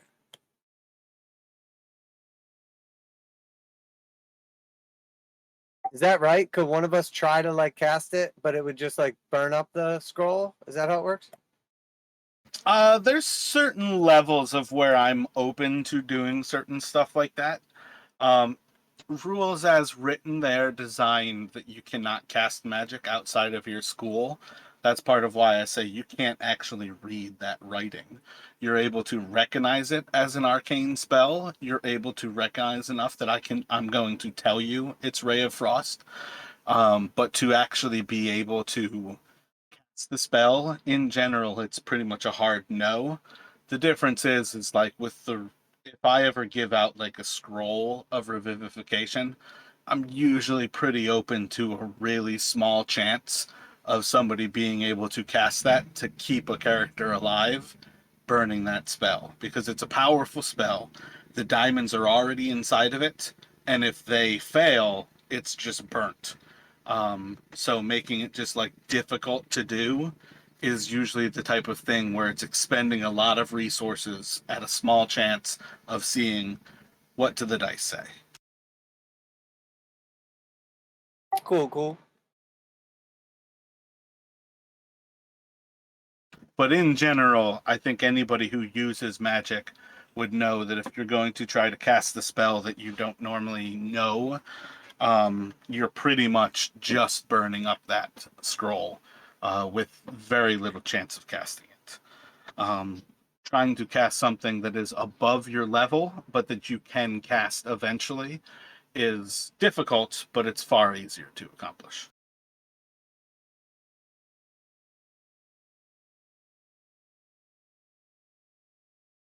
All right, so I'm gonna like pull the grappling hook back in the boat, and then I'll just tie like the other end of the rope to the like harpy, and then just maybe like a couple feet of rope, just kind of drag it along with us by the boat.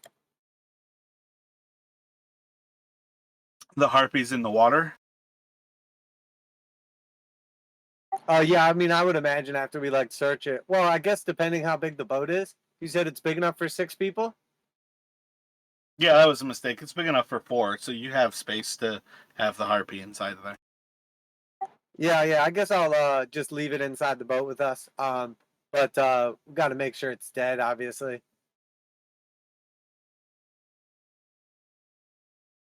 How are you making sure that it's dead? I'll just like do a medicine check on it, I guess. Like, and if it's still While he's doing that, I lean over with my dagger and I just slit his throat. No blood, no bleeding. He's dead, mate. You're quite literally the one who is chaotic good, so That's what he does. Better safe than sorry. I can understand. Perhaps we should leave the rope tied to it in case its mate returns. Is there like a wooden, like a cross member kind of on the boat, or somewhere like a heavy, sturdy area we could tie the rope to?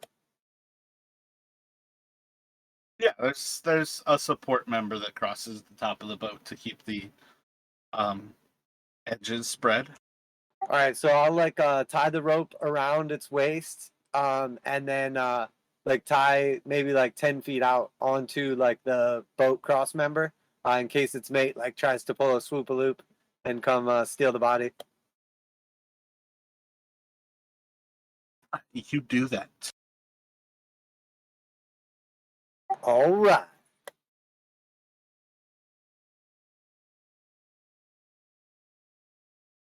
You said there was another, so should it return and attempt to save its friend or its carcass, perhaps it will give us an extra moment to strike it down.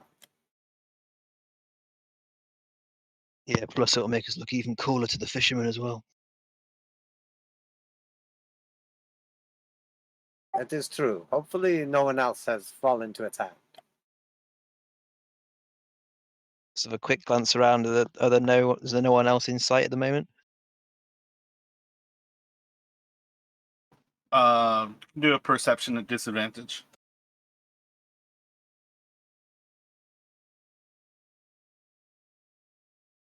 Natural one.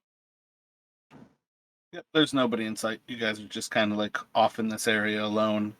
You've got a pretty good sense that the wind and the snow is picking up, and you're probably looking at like 30 to 50 foot of visibility right now. All right, I'll pull my hood down then, just dip my hand in the water, and then with a wet hand just run it over my face and through my hair, and then put the hood back up again. And we are clean for another month.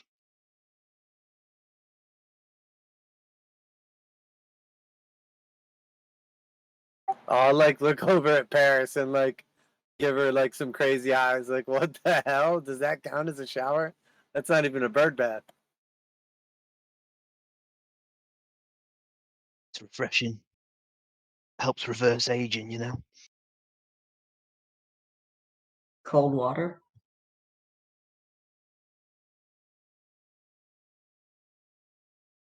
All right, so should we go back now?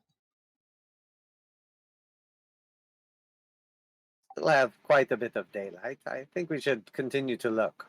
We're not even sure that that was necessarily the thing we were looking for, but it seems rather obvious at the time.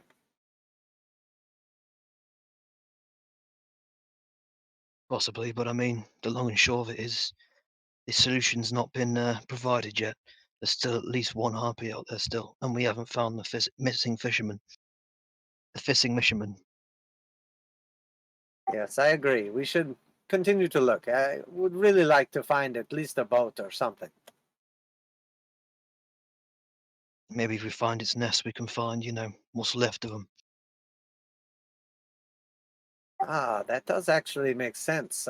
I've only heard rumors and never seen a harpy before, but being like bird-type creatures, I believe they nest on the sides of cliffs, so that would make sense that it may be near. Sounds like a good idea. Plus, my thinking behind it is, out in the middle of the water, they can't exactly land and eat. They have to pick up their prey and carry them away somewhere. So It is very true, but if they drag the bodies or the boat near the edge, it perhaps would smash against the cliff and be destroyed anyway. So perhaps we can at least find remnants near the cliff edge or the edge of the water.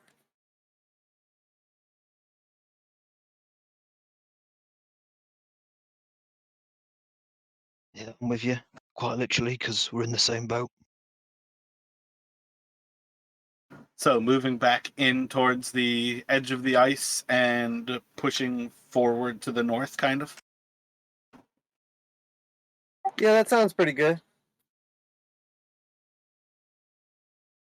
Does anybody have proficiency with boats Or does anybody have proficiency with cartography tools? No. Nope, nothing like that. Don't you always get some kind of tool proficiency from your background or something? You don't always. Yeah, not always, but I've got disguise kit and thieves' tools. I got you. 'Cause Yeah. I have none, so I was wondering about that.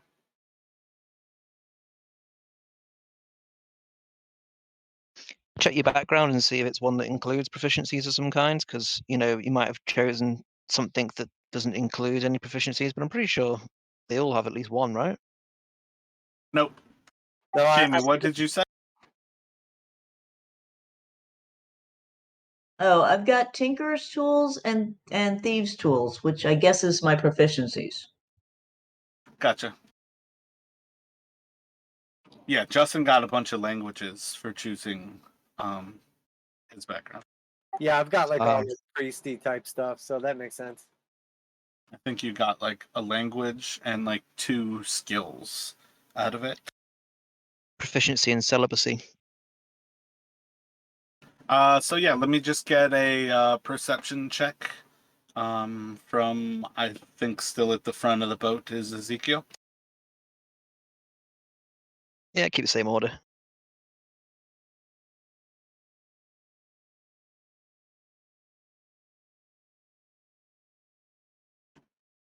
So as you push forward, those little spots where you can see like places to pull a boat up, there's a few more of those.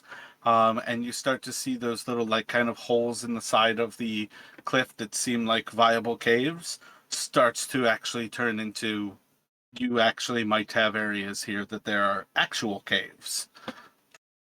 And when you're describing these caves, are we close enough to see? Like, does it look like it's a type of cave where the water actually goes inside of it, or where we would have to like park the boat and then go in?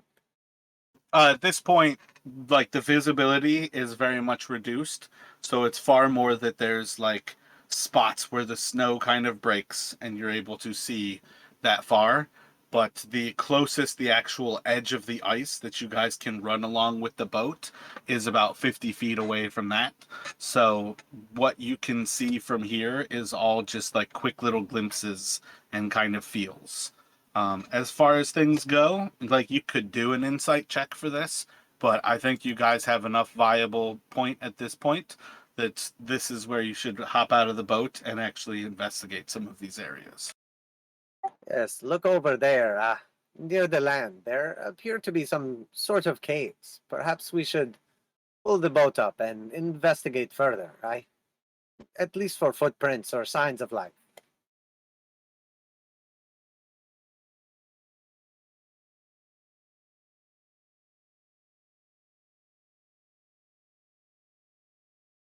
Yeah, I'm fine with that. Sounds a good idea.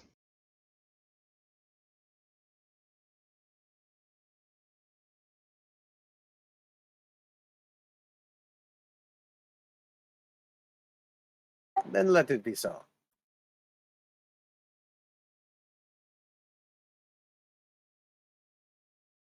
So do these things have feathers that you can pull out or what?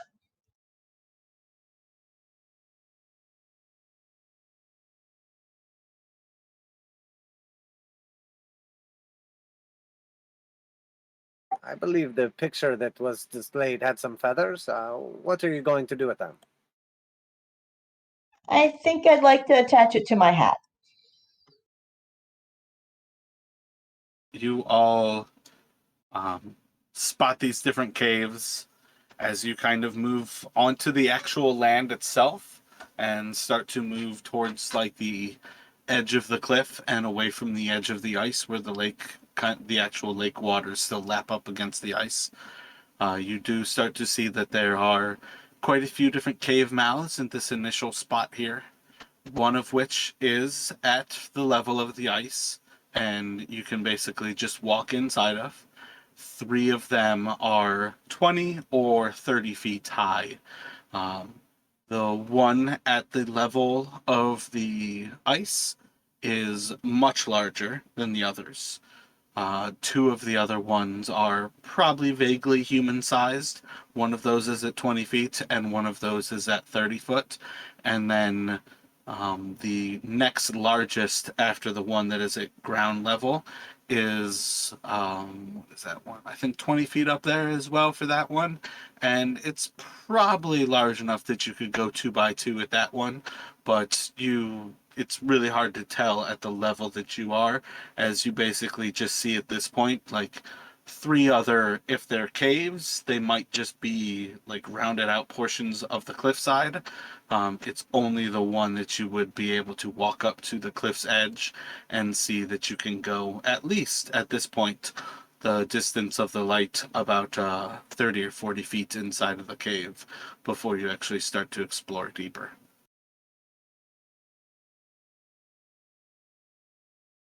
Before we venture into the darkness, I am curious, were either of you hurt by that creature? Don't think it even saw me, mate. No, but I don't want to run into them again. It confused my mind. I think you're the only one who took any brunt of their attacks, to be honest with you. How are you feeling? I am. I have been better though. What time is it in the day? Like by now, have we been out for like only a couple hours? I know it was pretty early when we left. Yeah, I've got you guys at like mid-morning, late morning. I'm not sure that it's the best idea to continue on hurt, as I may appear powerful, but I am not that strong. Maybe we could take a moment, have some lunch, and rest.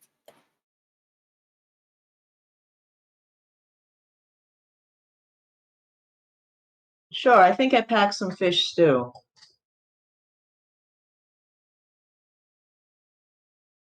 Yeah, I'm just thinking if we could do a short rest, I could use the hit dice because I only get 3 spells at this level, and I already used one. So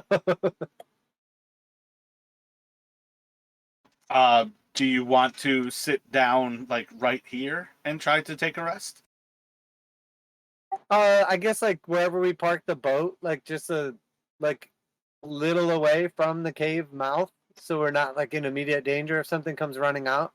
But like around there, maybe just make a small fire and warm up some lunch.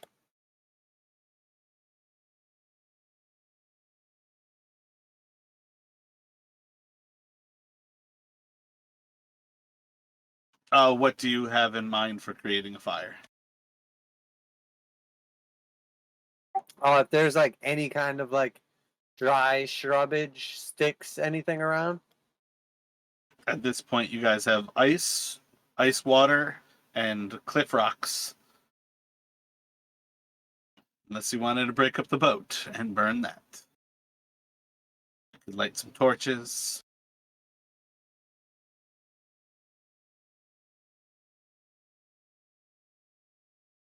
I don't actually have a torch.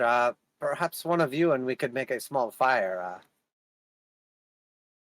Yeah, I got a torch, but let me check. I've got some tinder boxes or something.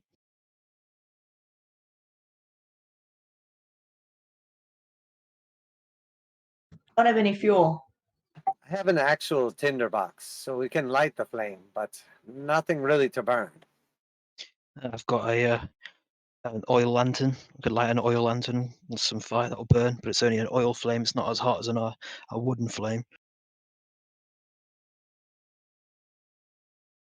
Do either of you have an actual torch? No, just that oil lantern. No. Got some string. I don't think you have anything to heat up your rations with. So, cold rations and cold water. I've got a candle. I could burn one of these javelins. It's not ideal, but Why don't you hold the tip of the javelin flat over the top of the candle? The javelin head will get really hot, but not crazy hot, and then we can put a ration on it and it'll melt and heat up.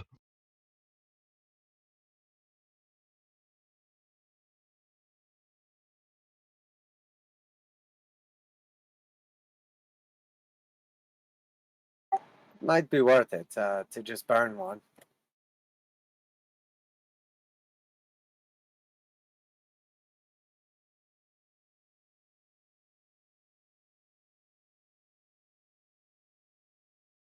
Do you have oil for your lantern? I do, yeah. I have a small pan, I believe, so we should be able to warm it up with just the oil and the lantern itself, I think. Yeah, I'll work.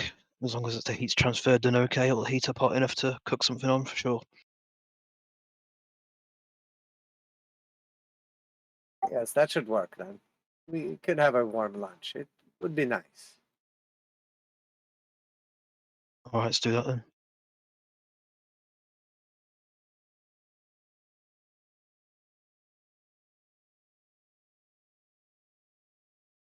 So yeah, I guess we'll just sort of like prop it up like a little oil stove kind of deal. Yeah, camping stove, yeah. What are you guys actually doing here? Just Heating gonna up a like warm ration. up some rations and take a short rest. All right, yeah. So if you're gonna burn an hour's worth of oil, that burns, I think, a pint of your oil. So mark that off. Mark off the rations. As the You're going to need to set up the canoe to actually be a windbreak to have any sense of being able to keep a flame lit in these winds. But that's something you'll figure out as you fail to actually keep a fire for the first few minutes there. And you guys can start to rest. It's not my flask isn't in fluid units. It's just in pounds. So it's £2. So I mark off £1. I mean, you're out of oil. I think an oil um is like a pint. So if you have a flask, that's like probably the weight of the actual flask. All right, I'll remove one then. Oh yeah, description says flask is one pint in the D&D Beyond notes on it. So what do we actually know about harpies? Is this thing gonna come back at us? Right as you think about that, you guys are going to be rolling initiative because, yes, it is attacking you all as you sit down here to try to take a short rest.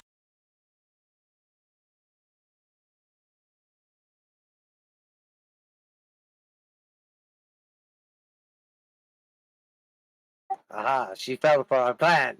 It's a trap.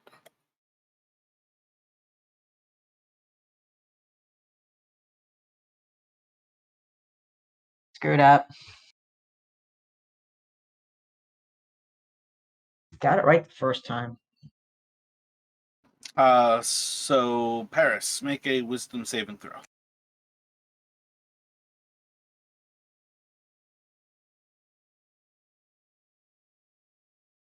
Nice. Lost it again. So Ezekiel faint, you all hear the song of this creature returning. Your friend Paris goes still, and you guys cannot see anything at present. What would you like to do?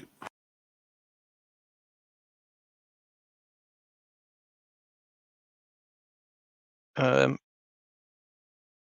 gonna knock an arrow and just hold it and wait. As soon as something comes within range, I'll shoot at it. And by something, I mean, the thing that's attacking us, which is almost definitely a harpy. Yeah, you guys hear it singing again.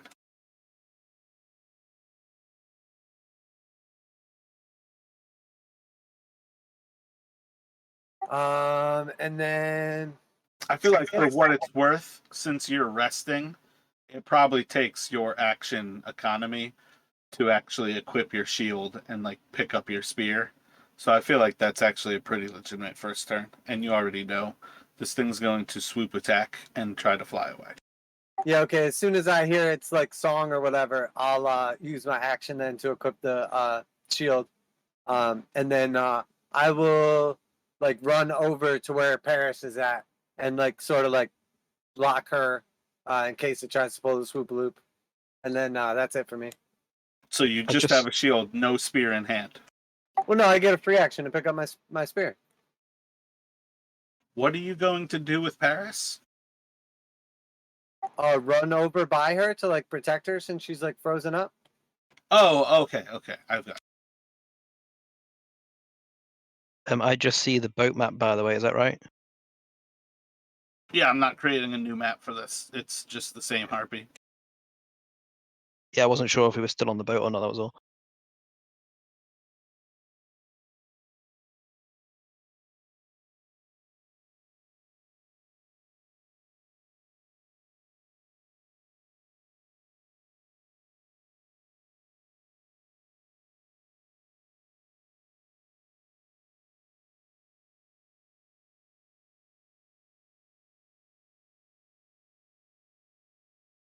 Yeah, I think it's gonna grapple Paris.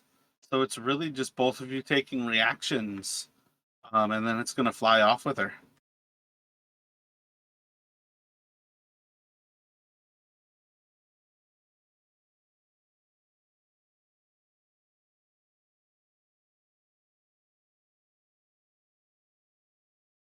And this is picking up Blizzard, so the arrow shot will be at disadvantage on this one.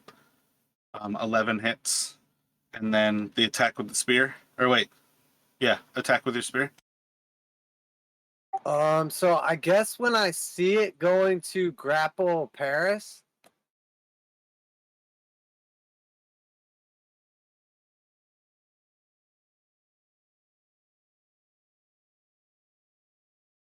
I am going to.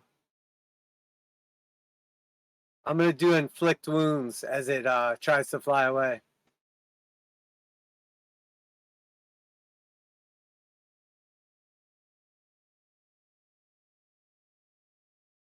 Inflict wounds is a touch spell. Yeah, melee spell attack. It has to leave your range to proc the attack of opportunity. So I don't think you can really attack of opportunity with inflict wounds. Wait, why not?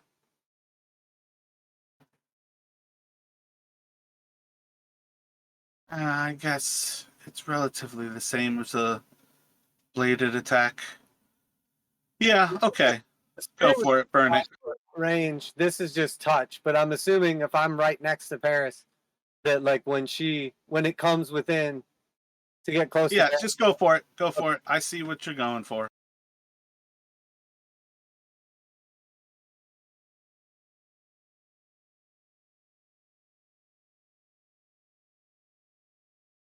before you go. And then I'll just reach out and touch her, and I'll just like suck the life out of her.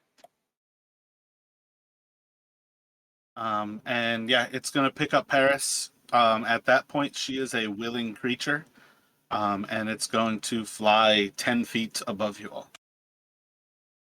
And then it's going to go to Ezekiel.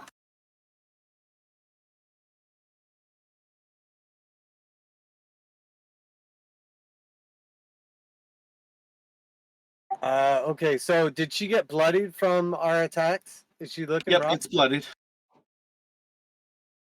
And she's 10 feet above us?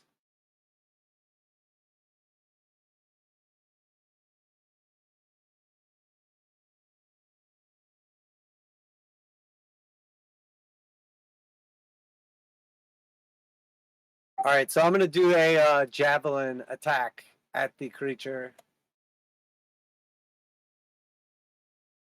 And before I do, I'm going to move like directly underneath Paris in case it like drops her. Thank you.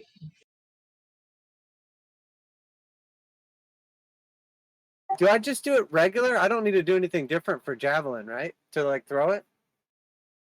No, yeah, it should be fine.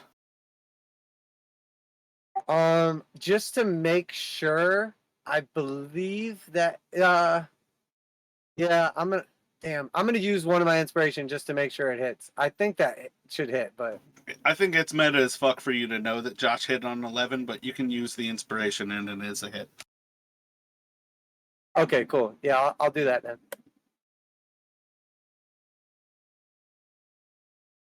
It's hard to simultaneously tell people that you figure out ACs by what you roll and tell you also that you shouldn't really know ACs based on what people roll. Yeah, I know it was like pretty easy to hit before. I wasn't sure exactly what it is, but obviously if I scrolled up, I would have seen that. But yeah, I'm gonna use the inspiration anyway, just to make sure, because I'm trying to kill it so it doesn't fly away with her. Solid hit. It will go to faint. All right, I'll shoot it and I'll use my inspiration as well.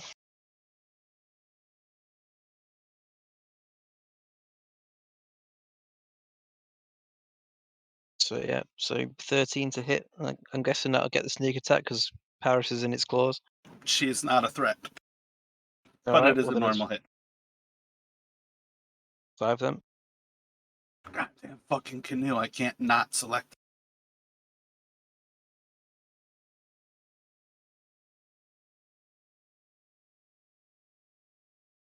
And this is where shit gets rough.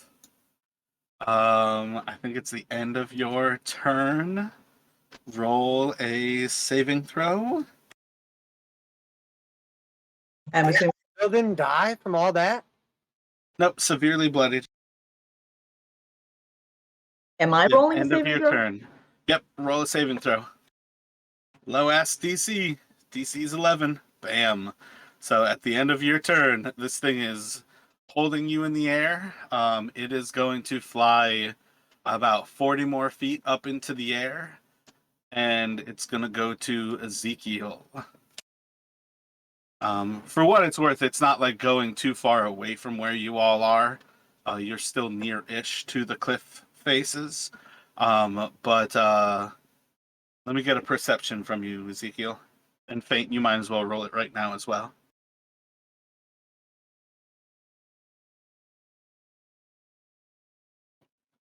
So, Ezekiel, you're going to have a difficult chance getting sight on this thing.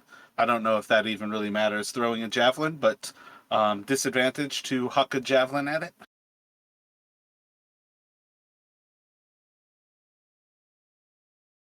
And then faint, you can take an arrow shot as well here.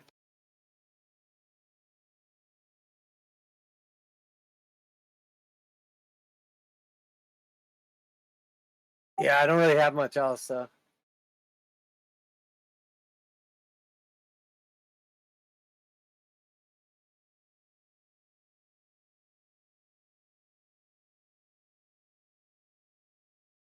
I put the canoe back in the way.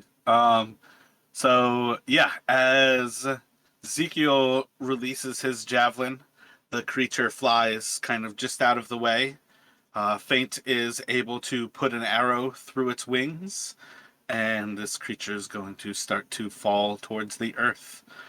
Paris, you are 50 feet up, falling from the air. What are you doing?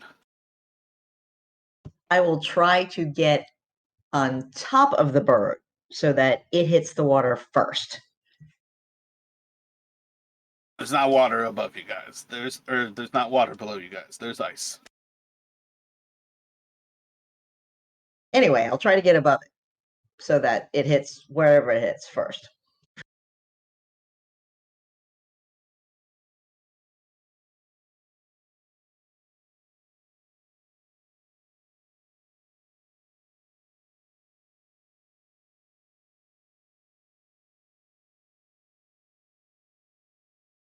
Oh, she doesn't have the falling damage thing yet? What are you talking about? No, they don't get that for a while. Oh yeah, it's gonna hurt.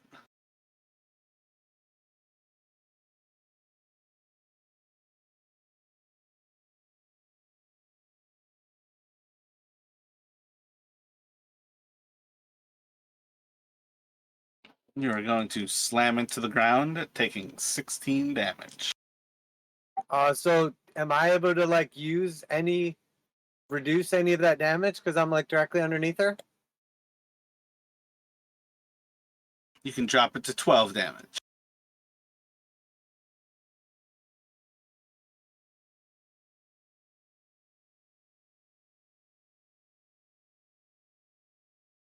Basically reducing like 10 feet of it, basically.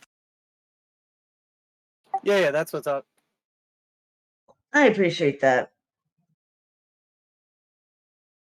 Is the harpy dead?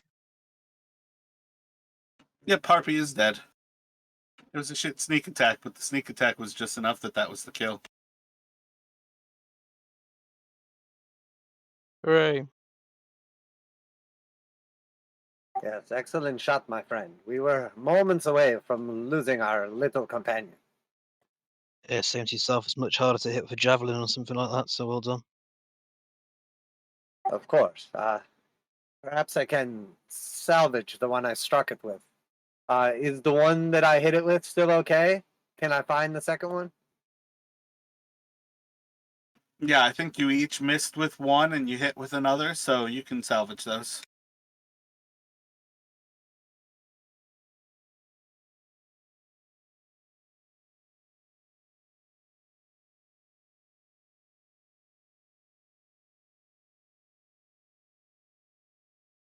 Well, if we needed a rest before, we definitely need one now. How you You're a feeling? life Sort of like a bit. You're a life cleric, right? Yeah, life, yep. Paris is bloodied, so you can take her up to half hit points by burning your channel divinity, and then get that back after the short rest. I mean, maybe I don't want to use my channel divinity. Can we not just take a rest and see what happens? Or do I get the channel divinity back after a short rest or something? Yeah, you get it back after a short rest. But she's like under bloody, like you can heal her. What is that, like 8 hit points, I think? Oh wait, no, if you already reduced some of it, so it's really just 2 extra hit points. I thought I got it back on a long rest, though. Is that right? It's a short rest? Check under your feats and features. I'm pretty sure channel divinity is short rest. Yeah, I don't know. It says turn undead is short rest, but then it doesn't say anything for a preserved life. So I'm assuming. No, the channel divinity is the same thing. Whether you use one or the other, one is always turn undead for all clerics. The other one is based on your subclass. But the channel divinity counter that you have is per short rest. Like if you burn one of them, it burns. Like you can only use one or the other. Oh, okay. So what's your total hit points, Ferris? Total is 20. I currently have 8. So I'm below half. Okay, so you can only gain 2 hit points from it because it can only no more than half of its hit points. So you'll go back up to 10 from the channel divinity, and then we can use hit dice after that.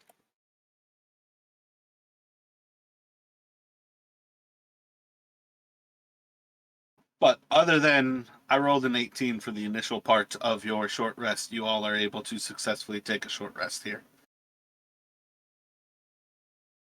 Okay, so I hit dice. I'm back up to full. So I take 2 heal, right? And then you can use short rest. You can use hit dice during the actual short rest here.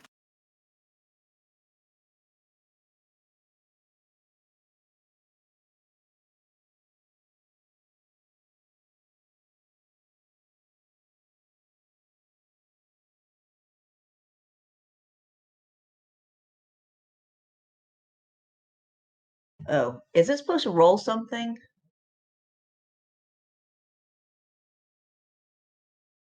Yep. If you go under the, there you go. Found it. I clicked on the other part, but hadn't clicked the actual roll. So I think you should be at 17. Yes. Yeah, I'm glad I got a 20-point inflict wounds on that thing before it like flew away with Jamie. That's insane. That was huge damage. Yeah, I was ready to make another character and, a bigger one. Not as young. Everything seems to love eating you or trying to eat you. Well, it's He like, was about to decimate that thing from within its arms. When she saved on that, like while it's carrying her up into the air, a monk in your hands is a terrible idea. yeah, but okay, so the monk is 50 feet above the ground. And, the best the monk can hope for is to kill the creature and fall. That seems bad. I mean, I would have had to get you, what, like 80 or 100 feet over to deal 40 damage to you. It's a lot to do an auto death where the cleric can't just be like, and tap, you're back awake.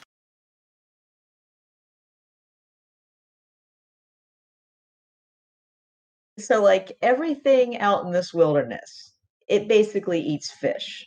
And then a halfling shows up and they're like, oh, yummy. Exactly. Everything is starving and dying in this wilderness. And when you walk around, you look like food. And when you're a halfling, you look like easy food.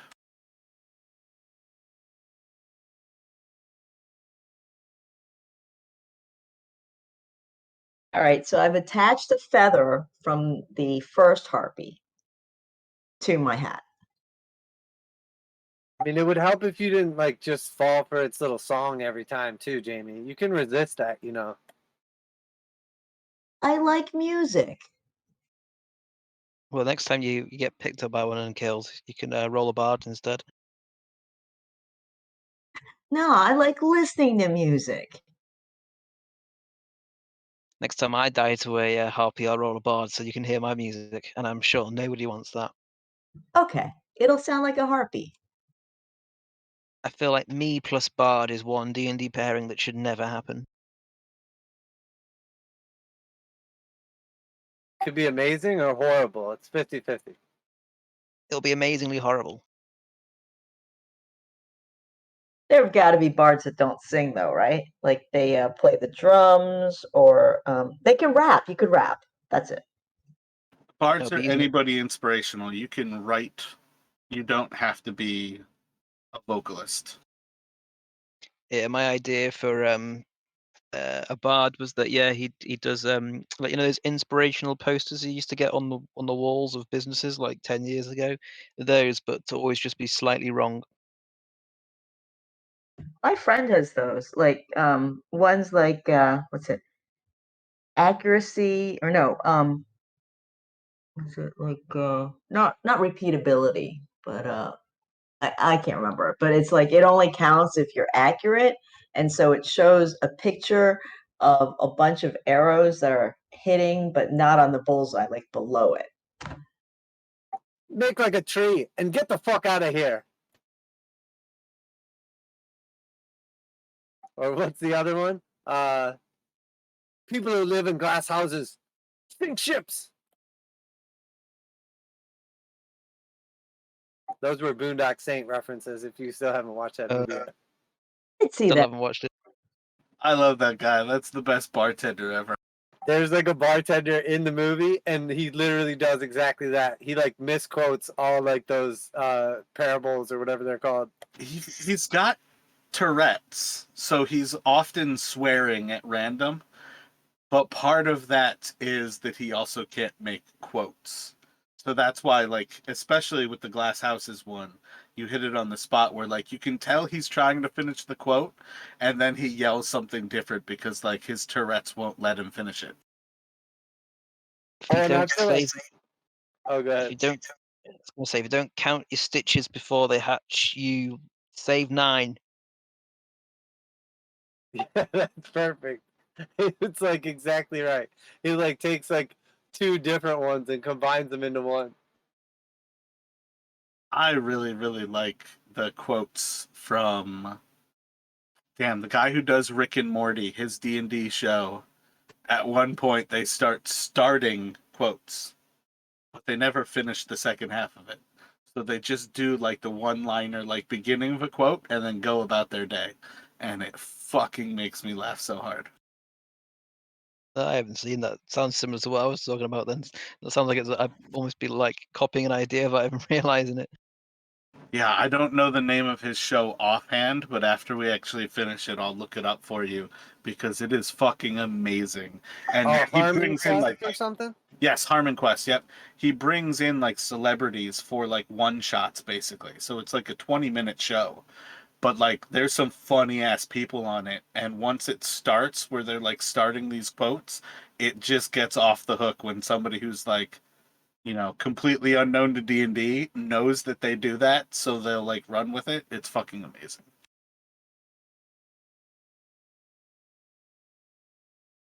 So back to the caves at hand. You all are finishing up your rest at the boat. I would say either south or north of the caves. And you basically are presented with these choices of whether you would like to go into the cave that is at the level you are on, the largest of them, one of the smaller caves, or like the medium cave that's about 20 feet climb, or the 30-foot climb to the highest cave, which is the smallest cave. Anyone have a preference? And while I'm doing that, talking, I will go over the boat, and I'm gonna take my grappling hook back. So I'll like untie it from the harpy and like spool it back up and put it on my belt.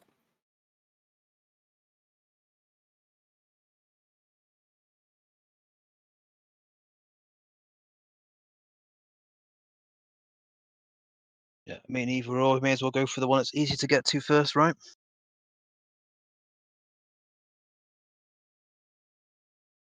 These things fly, so I'd imagine if they were going to put a nest somewhere, they'd nest higher up and out of the way.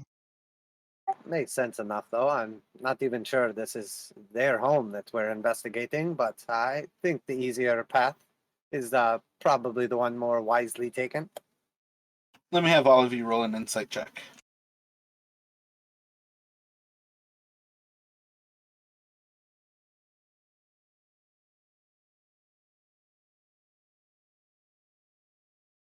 Nice, man. You've got a reasonable idea that if these things were from these caves, they certainly weren't flying Paris towards them.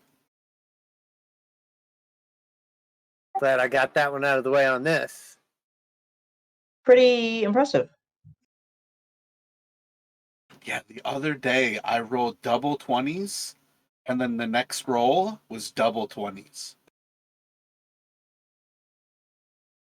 That's insane. It was for something stupid too. It's like one of those feeler rolls where I'm like, I wonder what this monster's thinking. Double 20s. A 1 in 1,600 chance or something.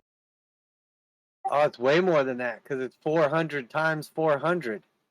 Yeah, it's Oh, yeah. exponential. It gets fucking stupid real quick. Yeah, it's 160,000 then, right?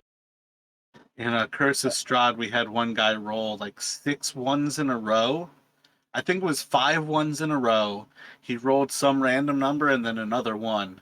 And it was just, but like all 6 of those were stealth checks. The other random thing was some random shit that he was doing. But it was like, holy fucking shit, how does a rogue fail that bad, let alone the statistics of the ones? That's how they wind up in prison. Just once in a while they miss. That's that day. So, going in for the big one, does that sound good for everybody? Going to ground level? Yeah, I'm just going to touch the tip of my spear and I'll cast light on it. So you all can throw yourselves on the actual map over there. And light is 20 feet. So is the blue part water? Nope, it's ice. It's all frozen, all difficult terrain.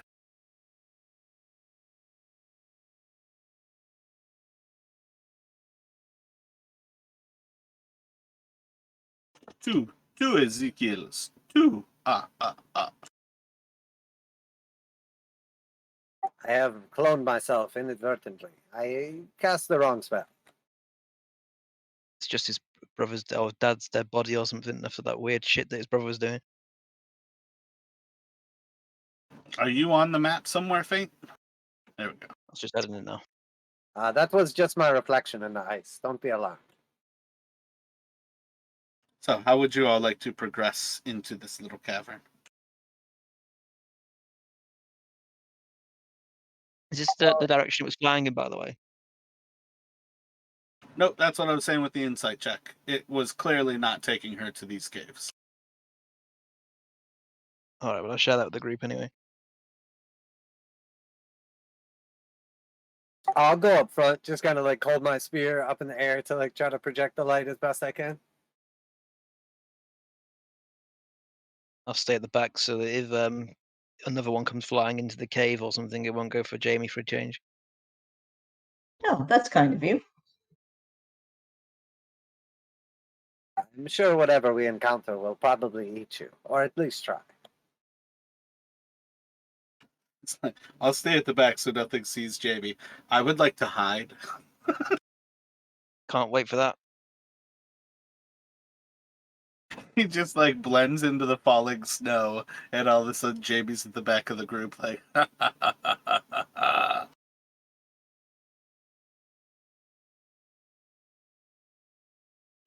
So as you all progress into this area, most of this cave is about 15 or 20 feet wide, and it stands about 20, 25 feet tall. You can see signs that this, at some point, was a river. There's signs where you're like looking at this like blue glassy ice, and you can almost see like the flow, kind of like white of like air trapped in the actual flow of the ice below you, and more or less tell that like that's like the river sense to it. You can see this entrance area continues off kind of southeasterly, edging a little bit to the east. Faint, you can see a little bit ahead of that the cave kind of curves a little bit more to the south from that point forward. But more or less, you all have the mouth of the cave ahead of you, and you can start to move on inside.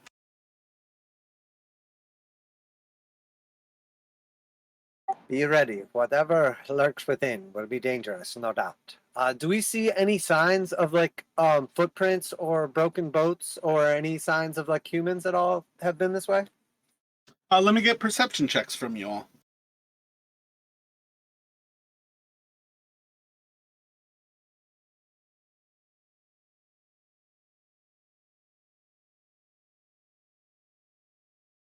We don't see anything. There's a lot of ice and snow. I'm picking the frost out of my eyebrows after I washed my face with cold water.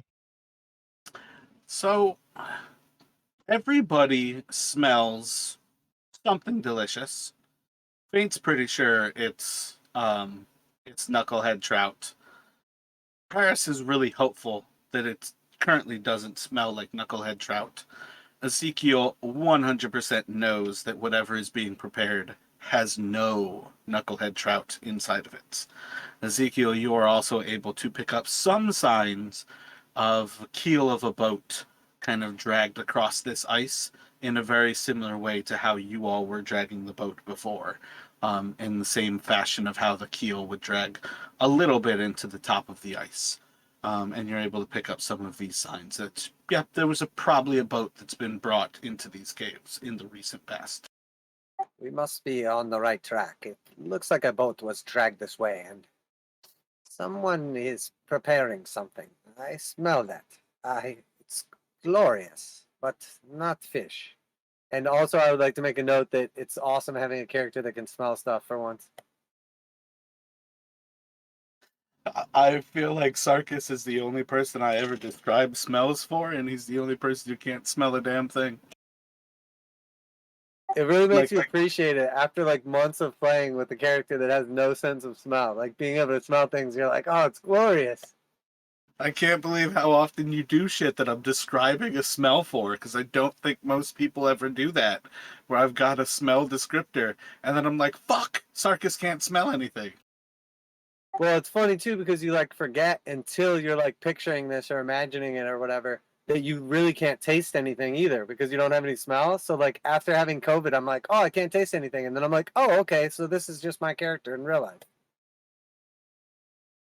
So eventually you all kind of push forward into this cavern. It doesn't really have like an increased level of warmth, but you do get a solid sense that somebody's inside of here, and that's certainly where the smell of cooking is being prepared. You see again like more signs that this is a riverbed that you're walking up on, and eventually you come up on a frozen waterfall that is I think it's 10 feet high at this point. So on some level, it wouldn't be too difficult to climb this. On some level, it could still be dangerous that you can still take a tumble from. But yep, 10-foot tall sheet of ice. We should try and be quiet. Use the element of surprise, but I'm not sure how well it will work. I'm not very sneaky in my armor. But to climb this waterfall, perhaps we can use this grappling hook. Well, I've got pitons, but if we're trying to be quiet, the sound of me stabbing him into this frozen wall is not going to be very quiet, is it? Yes, indeed. We can try the grappling hook, see if that works, and go from there. But I imagine my heavy armor is probably going to spoil any element of surprise.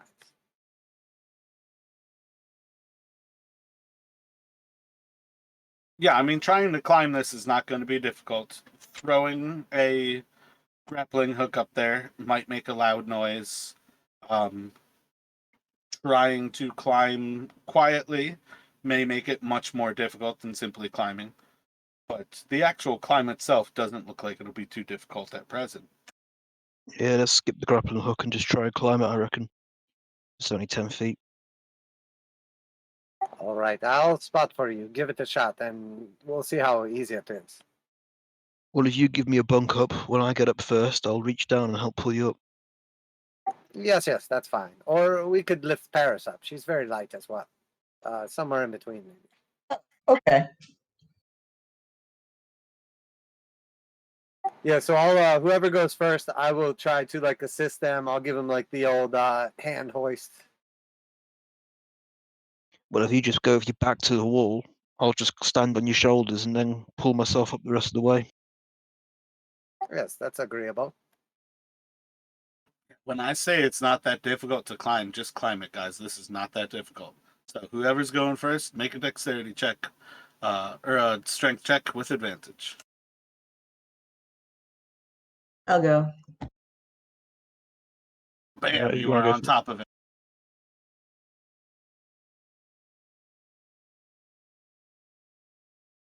Bam, you are on top of it. Now help him up. Yeah, alright, I reach down. Bam, you are on top of it. It was incredibly simple to climb. You just had to climb. Oh, okay. Like one of those tests, like don't roll a 1 and you're pretty much good. Let's try and be As you quiet. all get to the top of this, you see that the river itself is progressing off to the north, somewhat still northeasterly. And then there is a small cavern that leads off to the east of you. Any sign of where that boat was that Ezekiel saw?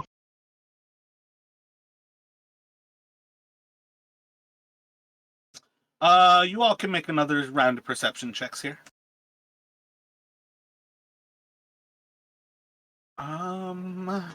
As you all kind of search around here, it appears that the tracks left from the boat being dragged into this area head on up to the north. They follow the river at present. And can we tell at all, is that where the scent is coming from? The scent is coming from the east. It's definitely stronger inside of that small cavern. Looks like the boat was dragged along the river, but the smell appears to be coming from this small cave. Which way should we go? Perhaps one seems more relevant than the other. Just a side thought here. Nobody has to go at the normal end time, right? What is the normal end time? We're essentially there, but like, does anybody have to go right away? Otherwise, if somebody does have a time that they have to end, just let us know so we can. Otherwise, I'm going to continue on a little bit here. Oh no, I'm for sure. I figured we started late, so we would go late. So Yeah. Of course, keep going, but I might need 10 minutes to go for a shower at some point before we finish. Yeah, I guess realistically, keeping in mind that you're in England is definitely kind of on you. And I feel like the next level would be Jamie if you end up having to go.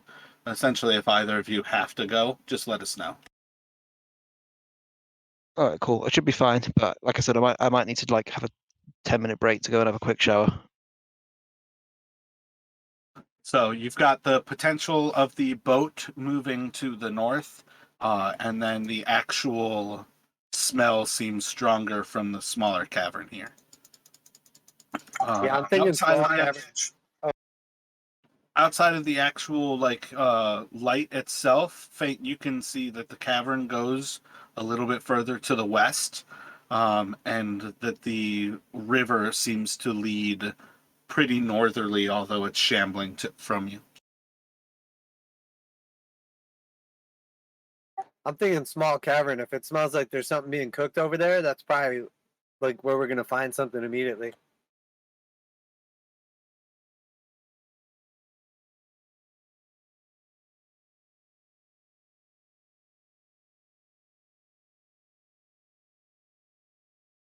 What you guys thinking?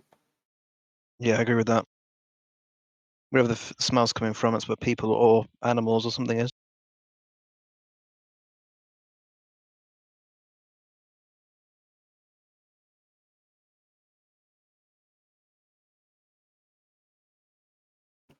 Assuming you're good with that, Paris. Sure.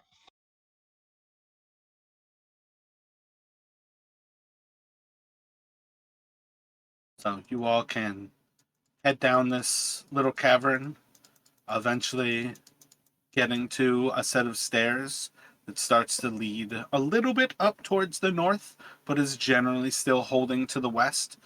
Faint, you're able to kind of pick up that there's a little bit of an opening inside of that cavern ahead, before the darkness is kind of just all consuming there. But you all can basically take to that area.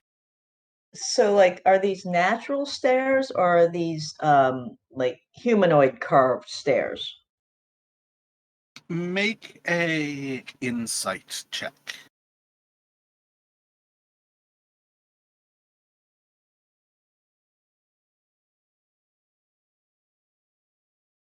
These stairs are massive. These stairs are not halfling stairs. Every single step for you is almost half your actual height, and they are almost your entire body's length in their width. So these are big old stairs. They're not uniform, but most of the stairs are big. They're difficult for you to climb, but you're still essentially able to walk them. But it's like very much like kind of high knees, and you're almost like climbing a small wall, and then high knees climbing a small wall. It is not simply just stepping up these stairs, but these were not created by a small creature. These were not created by a medium creature. And these probably were not created by a tall creature.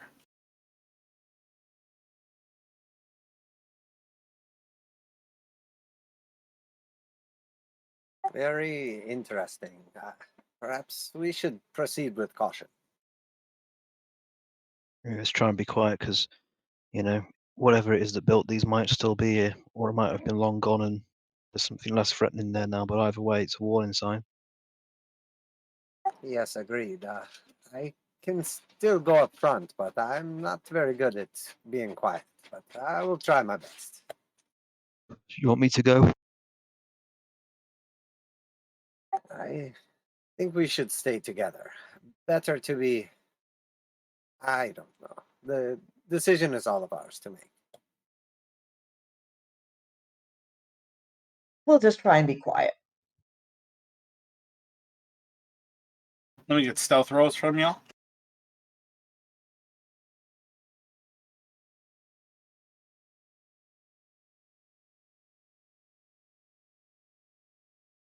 And who's leading here?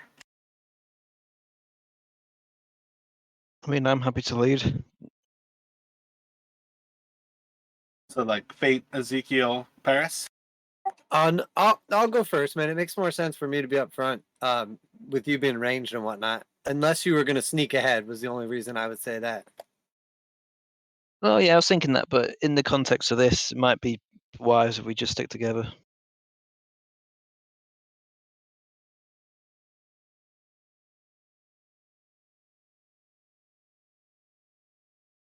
Yeah, for sure. So if we're gonna stick together, I'll just stay up front then.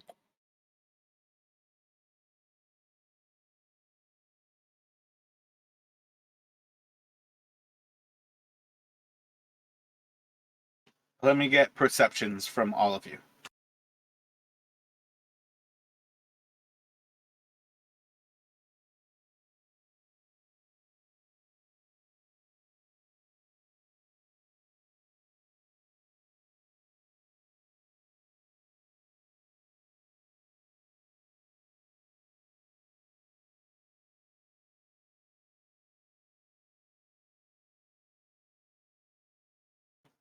So right now, is it gonna go back to Ezekiel Paris faint, or is faint second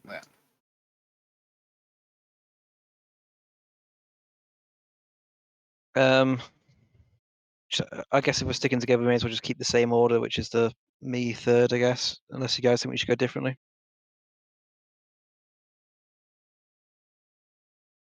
Alrighty. So towards the top of the stairs, as Ezekiel crests the last stair, you see beyond him that there is a massive creature inside of this cavern. 100% your initial thought, that thing is about 8 times my size, and it doesn't look like Ezekiel sees it. What are you doing, Paris? All right. How close is he to me? Just right in front of him. You can reach out your hand and grab like his tail. Okay, so I will reach out my hand and I will grab him. Hey, that thing up there. Do you see it? As she points it out, Ezekiel, you see a huge creature in front of you. Let me have all three of you roll. Oh man, I think this one can be Arcana, History, or Nature. Yeah, well, they all have a +0. I'm -2 on all of them. Okay, so oh my god, we can almost add up to a number. Crushing those rolls. I wasn't looking for much though. Paris, this is a fucking giant that is right in front of you all. Doesn't seem to notice you at present, but standing on the top of these stairs, you guys are about 20 feet away from this creature right now. And it's just to the north of you inside of this little space. And it seems to be just sitting in, there's just a big old crevice in the rock where this opens up. And it seems like it's just kind of sitting there. Are there any bones around it?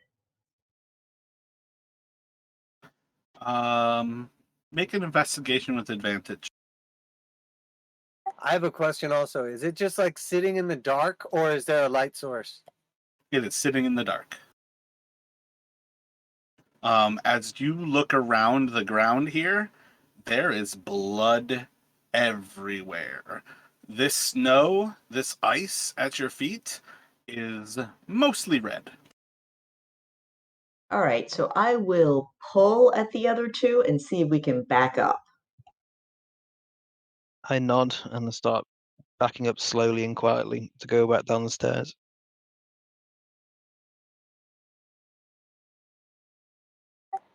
Is this thing literally just sitting in the dark, not moving, or do we see any kind of like movement or breathing out of it?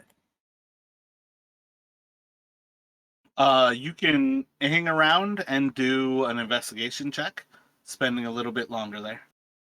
Do you want to get closer to it? Bad idea, really bad idea. Not at the moment. If you all just hold tight at the top of the stairs and just watch, doesn't seem to be moving. Could be dead, could be asleep, could just be resting. I tap both of them, and I point to the bottom of the stairs and gesture, go, go, go.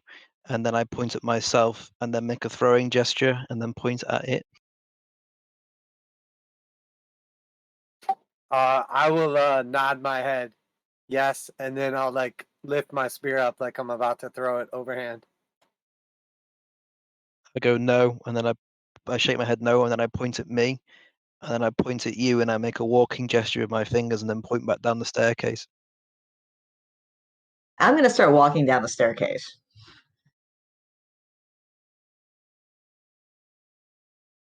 So we don't see this thing breathing at all, like no breath coming from it or anything?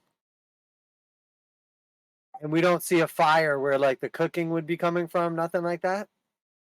You know, those are pretty good investigations. Even from that distance, even from beyond the actual light in the dim light, you're able to see a good portion of this creature is rotted flesh and skeleton. Some of it still has like armor and equipment on. Some of it still seems to be fleshy, but most of it, or large parts of it, you're able to identify like ribs that are exposed. Like one of Oh, its legs seem to have like a massive bone visible. Its feet seem to be frozen. It might have been here for quite some time. oh, that's very different then. I will It could like be cock undead. yeah, I'm gonna cock my head to the side and do like the throat slit motion, and then I'll point at the creature. I pull out one ball bearing, and I gesture throwing, and I do like a shrug. Yeah, so I'll just stand ready with my spear and shield out, and give him like the yes head nod. All right, I throw a ball bearing as close to it or at it. What are you doing? Throwing it close to it or at it? At it. Roll a improvised weapon attack. So pretty much just a dexterity.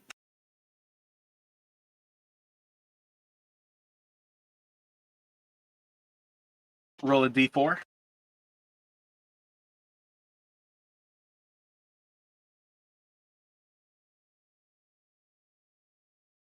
And roll for initiative. Fuck. I thought it was dead. Yeah, It that might was be undead. Nobody said it could be undead. Yeah, well,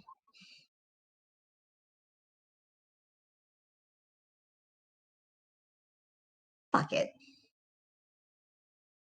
You guys knew better.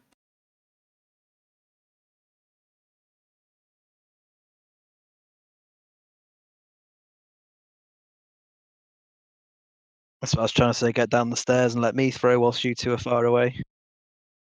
Because I can always run. I've got high mobility.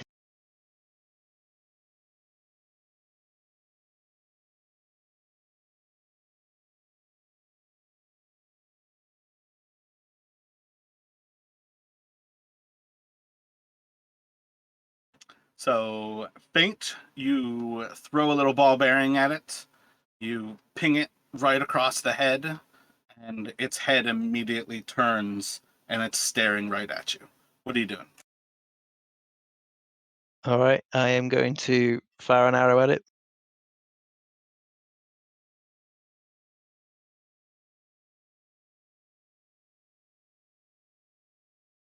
Only for 8. And then I'm going to... Is it difficult terrain getting down these stairs, I'm guessing?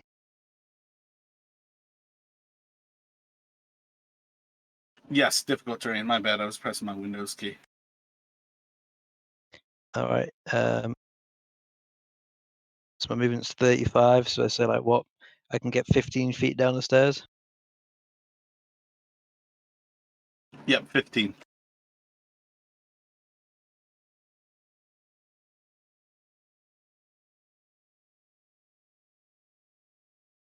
So to there. That'll end my turn. Yeah, that'll end my turn. Or should I hide? Will that make any difference to sneak attack on my next turn? Fuck it, I'll just say bonus action hide just because I can. Roll stealth.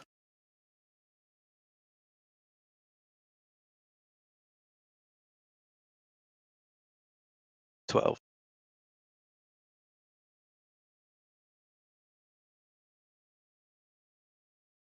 And Paris, what are you doing? I guess I'll throw a dart at it, and then I'm gonna run off and try and hide as well.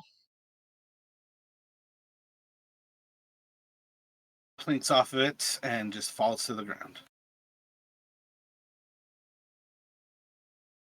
Okay, I will. Is there any kind of small alcove type looking thing? You're looking at the cave, so what are you trying to do? I don't know, become one with the rock? Do you have the skill become one with the rock? I don't think so, but maybe if I Looks like meditate, it's just a cave. I will Just get down the meditate it on stairs some more. Just get down the stairs and hide behind one of the stairs. All right, I will run down the stairs or try and fall down them or something.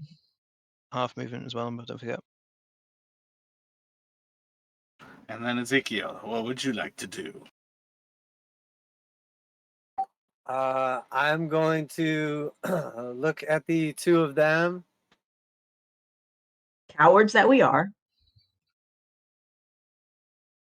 Oh, I forgot to put it on my turn. I would have said run, by the way, on my turn. Sorry, carry on. Oh no, you're good. I will look at the two of them and I'll say, "Here we make our stand." And I will put my two like I'll grab my spear in my hand that has my shield, and I'll like sort of reach out into just like the air, and then all of a sudden you'll see like a spirit like horn in my hand, and I will like hold up the horn for a second, and I will say, "Spirits of Valhalla, protect us." And I'll go, and I'm gonna blow the horn. Oh yeah, now I've remembered I have a thing.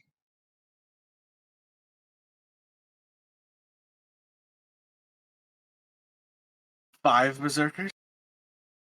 5 berserkers. Yeah, I do want you all to know part of why I'm not terribly sad to see Naomi go is Paris. That thing that you have, Naomi has that as well, and she watched both of you have your characters die. Had a beautiful time to use that skill. I just want you guys to know that this is what I got when the Chachonga Wonga blessed me. Okay, now fair play. The Twinkie, when it touched me, the little snow creature. Oh, the Chumbawamba. Cholula? What is it called again? Schwingas. That's it, Chwinga. Twinkie. Every time I wrote it down in my notes, it's completely spelled different and looks completely different. If you didn't know that we were on this quest, like you wouldn't even know it's the same creature. And then when you wrote it in the chat, it was completely different than every other way I had written it down. Well, and that's what I like about this game. Like, nobody's wearing name tag. You're hearing somebody say a word that doesn't make any fucking sense. Oh no, it was hilarious. I was just like, oh, that's how you spell it. Too bad I wrote in pen.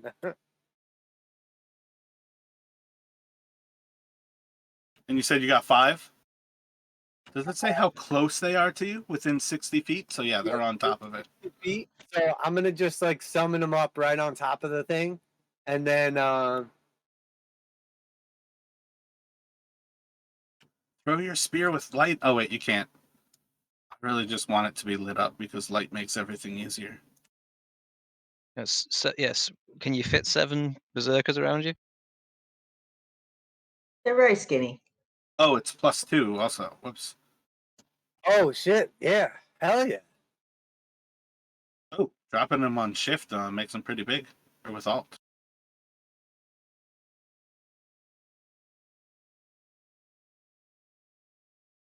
Oh fuck, I'm dropping them. Whoops.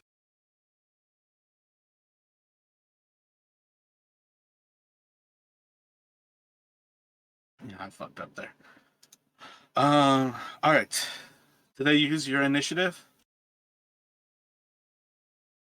You know, it doesn't say anything about that. Yep, they're gonna be on your initiative. That's how we're gonna play that. Do they have 67 hit points, or is that something different? I mean, I normally roll for everything hit point wise, but berserkers are definitely pretty badass. Yeah, that's what you're that was the stats I saw, Jamie, when I looked it up. But I mean, yeah, like he said, if he rolls for it, it's like probably slightly different, but roughly that amount.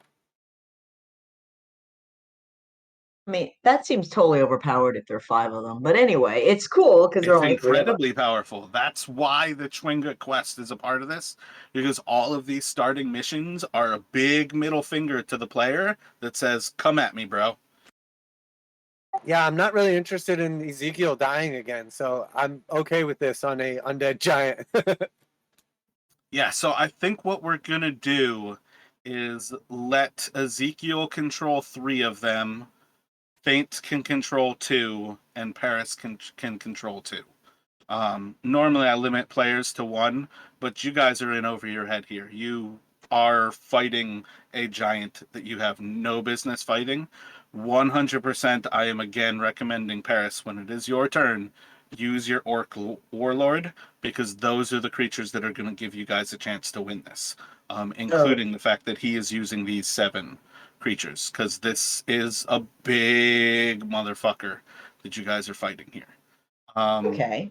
But with that, let me get 3 attacks from you, Justin, with the Berserker. They are always reckless, so you have advantage. All right, should I just roll like D20? Yeah. Basically do 2d20, 2d20, 2d20. Solid crit. All right, so the first one is a 15. I think I need to just close all my other monsters. Give me 1 second.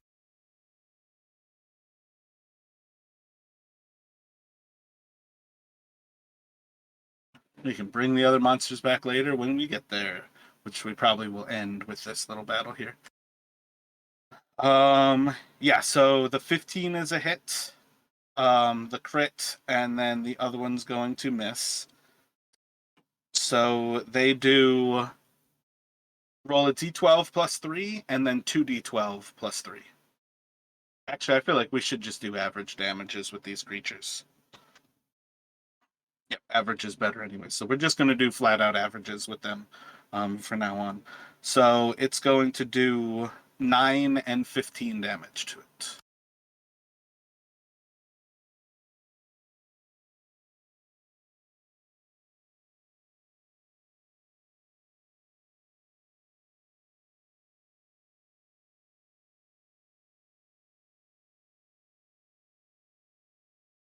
Hey, how are you rolling? You seem to roll a lot faster than I do.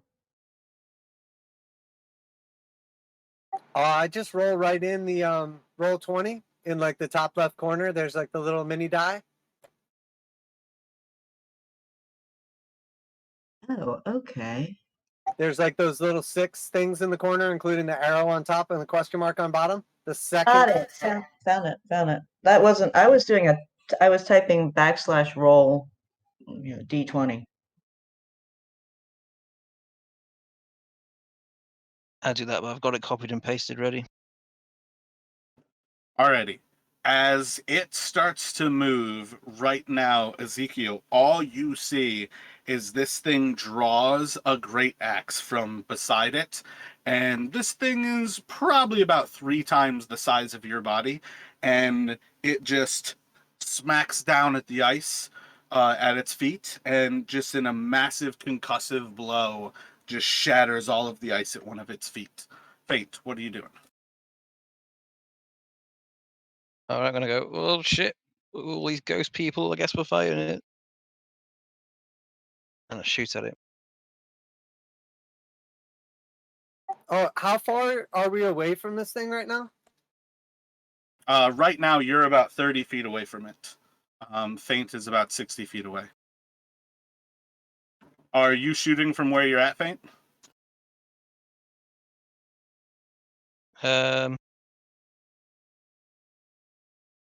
I'll move back up for it then. I mean, it's up to you where you want to shoot from. No, I think it's right because now that we've got a wall of people up as well, it's probably safe to move back forwards, and I can always retreat again. So yeah.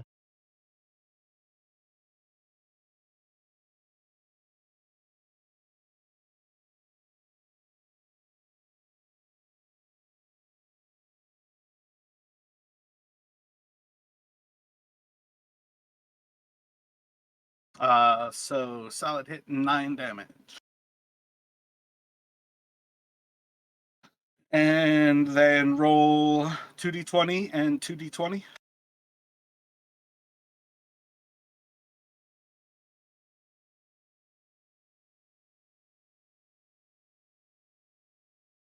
And 9 more. And what? Sorry. No, you're good.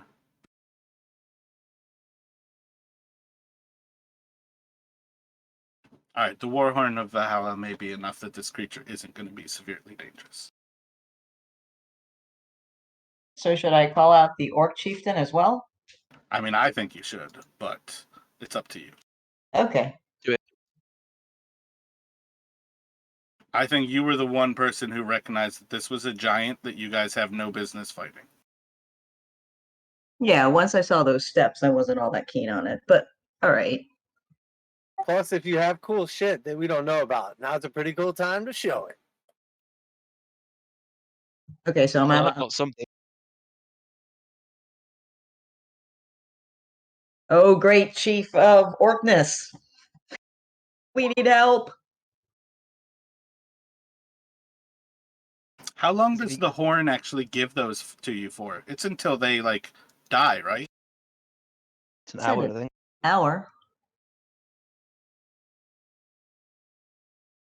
It says until they go to 0 hit points or 1 hour, whichever comes first.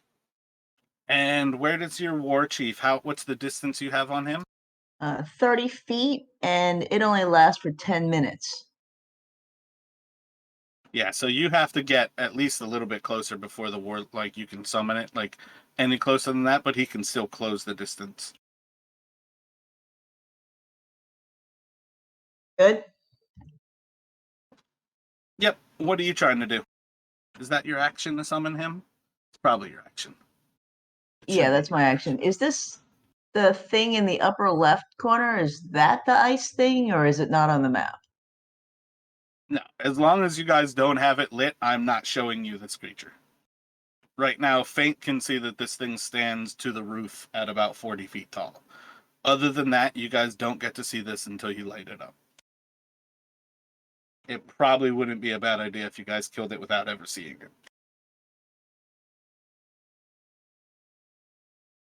That's awesome. What are you trying to do here? Do you have any bonus actions? Otherwise, let's go to, you've got 2 berserkers, let me get 2d20, 2d20, and then the actual orc warlord is badass in his own right. I feel like you might actually want the orc warlord to go. Oh, his battle cry is for other orcs, right? Doesn't say anything about battle cry. Yeah. Do your fucking battle cry with him and then take another attack. And that'll just give advantage to everybody from now on. All right. So wait, 2d20, and like another 2d20. Yep, another one for the next of the berserkers. So both of those are hits. So both of those are doing 9. And then the war chief can make an attack with his axe. His is a +6. So roll another 2d20.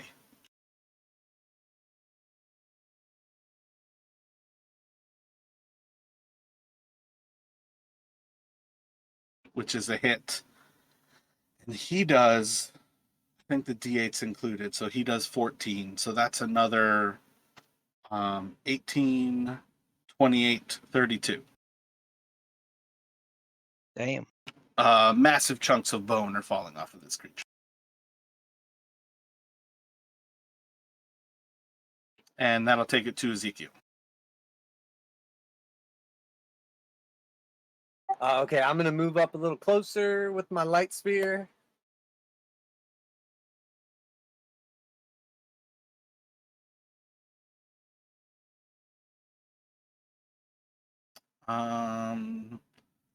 That's where you're going to. So I was just moving slowly because I want to like be able to see it so I don't move into its melee range. I'm trying to hopefully not be attacked by it. yeah, I mean, for what it's worth, it's got 5. Oh wait, let me go to the right. It's got a 10-foot melee, so if you move up behind one of those berserkers, you can get hit by it. As long as you have a space between you and a berserker, you cannot be hit by it. Okay, that's kind of what I was going for. So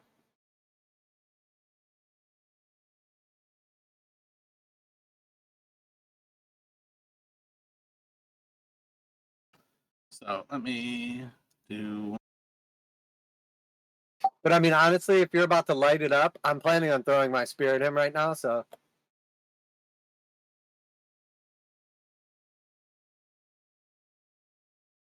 So it's probably a little bit more than 20 feet of it. You still can't even really see this creature's head as the light kind of just like scatters across its like lower torso, but it's basically standing up. One of its legs is still frozen in the ice, and it's standing about like you can see its like skull is probably about the height of one of you inside of its like helmet, and it's basically standing in um, pretty old, scrappy armor, but this thing is absolutely fucking massive. all right, I'm gonna like hold my shield up towards it, and then I will lift my spear up like over my head, like I'm about to throw it, and I will say, "Let my aim be true," and I'm about to let loose the spear on it. This is the lit up spear, right? Yeah, the light spear. Yep.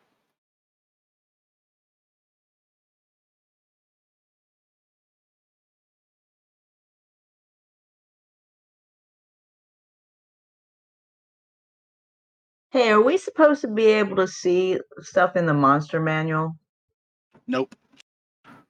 When Raz told me that he was looking shit up in the monster manual on a regular basis and studying the monster manual, I started to homebrew every single creature that you guys fought after that. Oh, okay. It's meta as fuck to know what you're fighting. Once you fought stuff, you guys learn about it, and it's okay to like know certain things, but to like look at a monster manual is for DMs. Okay. Okay, so that's gonna be my action to throw the spear. 11. Did that miss? You've got advantage because of the war cry. That was it. Oh, sweet. On throw too. Okay, and then I'm gonna do the attacks with the. Its throwing damage, I think, is the one hit damage. I think the one hand is the same. Is your dexterity modifier a +3, or is that a different dexterity modifier? No, that's my strength modifier. What's your dexterity? +1. So I think that's doing 3 damage when you're throwing it.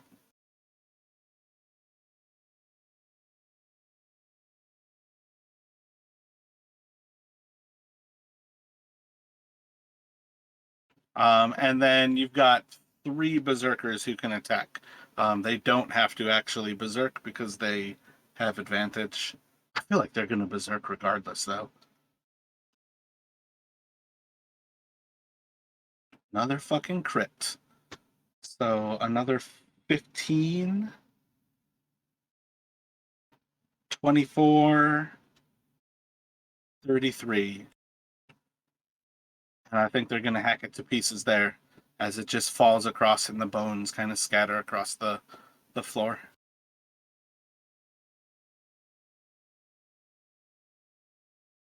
Wait, they killed it? Yep, it's going to die there. Oh, those berserkers with the orc warlord. Holy shit. You've got these support warriors for a limited amount of time. What are you going to do with it? We have limited time with the blessing. We should keep moving. They will follow and protect us. Fight anything that resists. Yeah, I can't respond because we're in turn order, but yep. If I have movement left, I'm just gonna move up and try to gather my spear. But other than that, I don't think you do, because I think you move 3 spaces. I feel like Feint moved up behind you, and it's still difficult terrain. So you guys are able to move like 15 feet per turn. yeah, that's cool. Then I'll be done. So Faint, what are you doing on your turn? I'm gonna say let's go up to the rest of the cave, and I'm gonna, I guess, dash.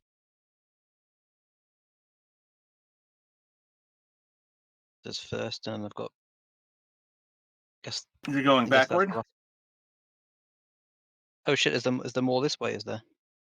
Yep, you can see there's cave increasing that way, but you can see Oh, okay, then 3 I'll move up to blocks. here. So yeah, Do I so see from anything there from here? you have a pretty good idea that the cave goes north and the cave goes east. Like there's a split in the cave at that point.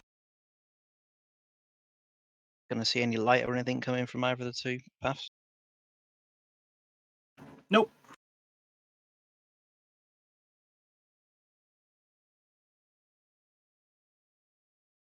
Or I'll just keep moving. I'll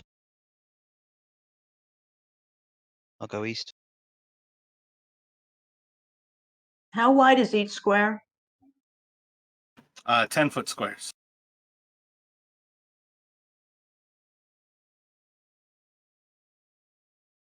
So on to Paris. What are you up to?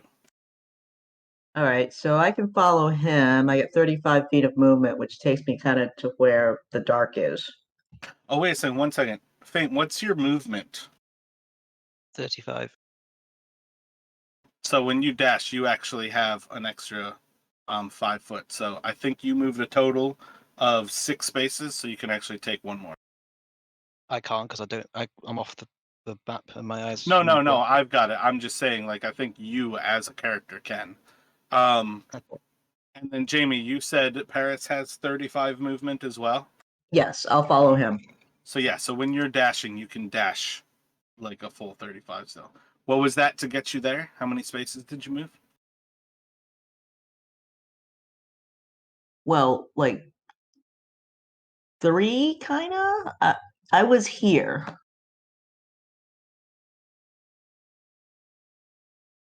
There's 10, 20, That's 5. 30, or something. Yeah, I think Faint's kind of just out of your view where he is right now. Hmm. Yeah, the orc thing has been with. And then it'll go to Ezekiel. What are you doing?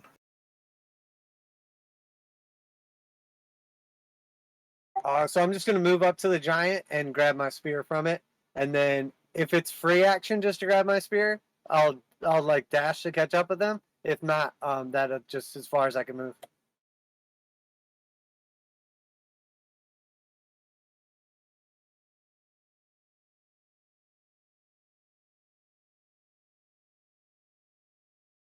When I grab my spear, do I see like any like thing that looks like treasure chest or worth gathering up or taking?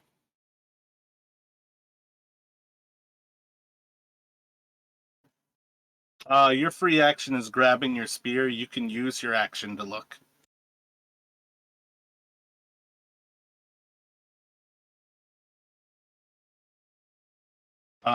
Looking over it.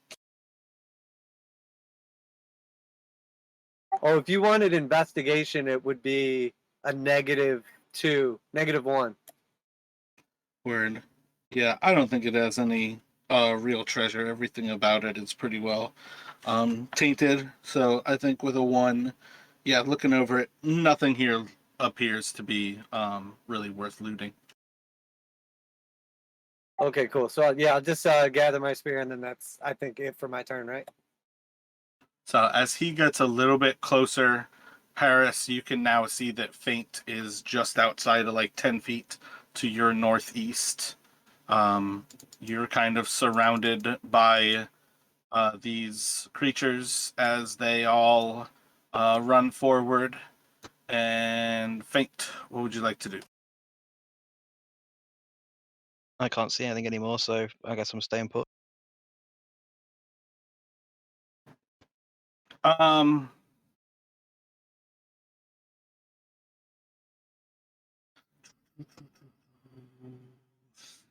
After you round the corner, you see that there is faint signs of light ahead of you. I think overall you can still see the edges of the actual cavern ahead of you.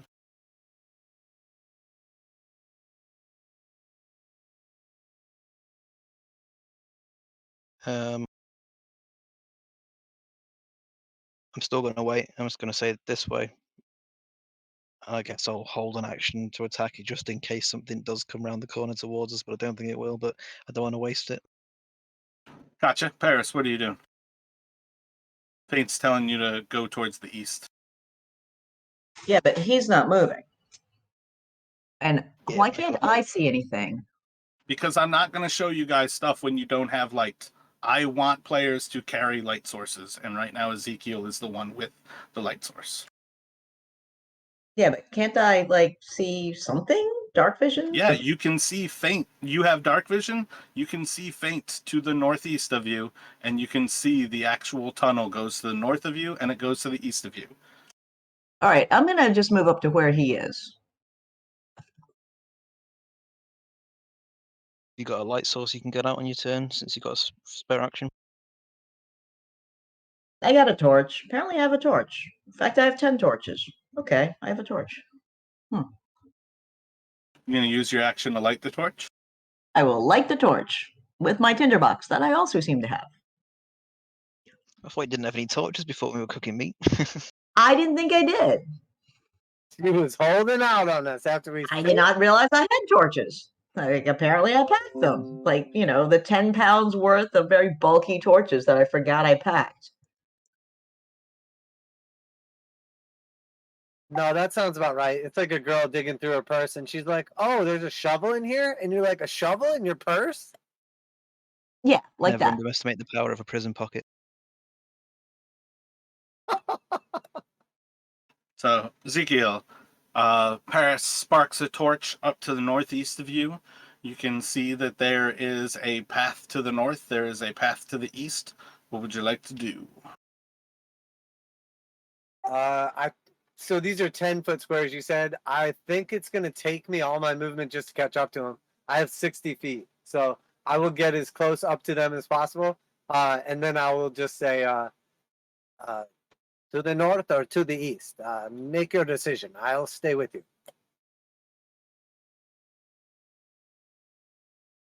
I saw the light coming from the east, didn't I? Yep, you see faint signs of light to the east of you. And can we smell? Does it sound like that's where the food's coming from, or the scent? I think the closer you get into this, the harder it is to tell. Yeah, I guess that giant dead zombie probably smells pretty bad too. You can do a perception check here.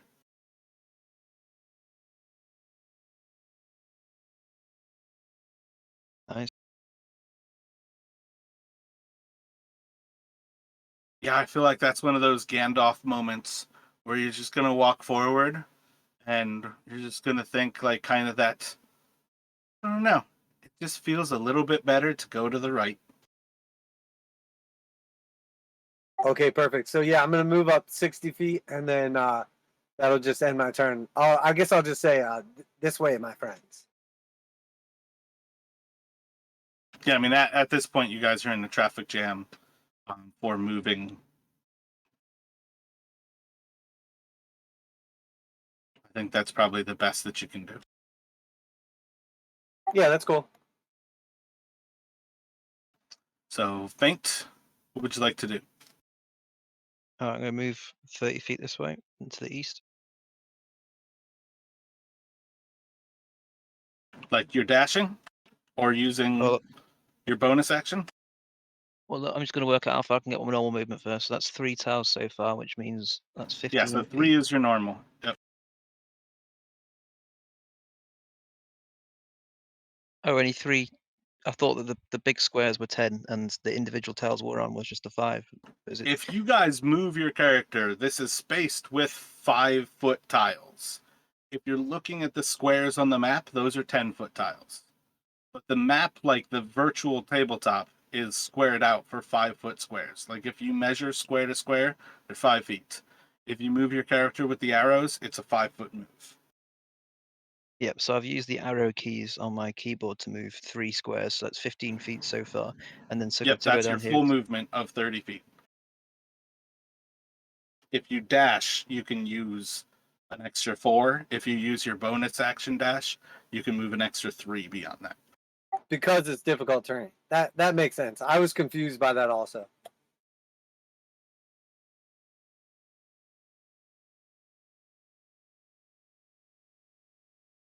So what are you doing there? Is that your bonus action? Yeah.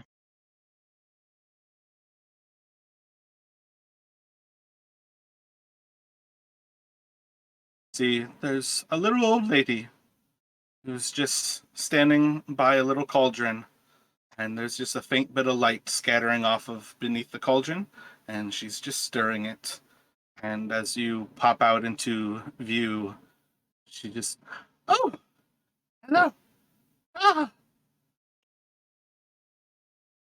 I'm gonna go, who the fuck are you? Where are the fishermen? What would you like to do? That's just what I shout out that. Paris, I guess what are I'll you doing? hold. I was gonna say, I guess I'll hold an action to attack if she does any. If she becomes hostile. You look like you are hostile if you were holding an action. Right now, you have pulled your bow, and your arrow is back, notched, and looking at her. That's what you want to do? Yes.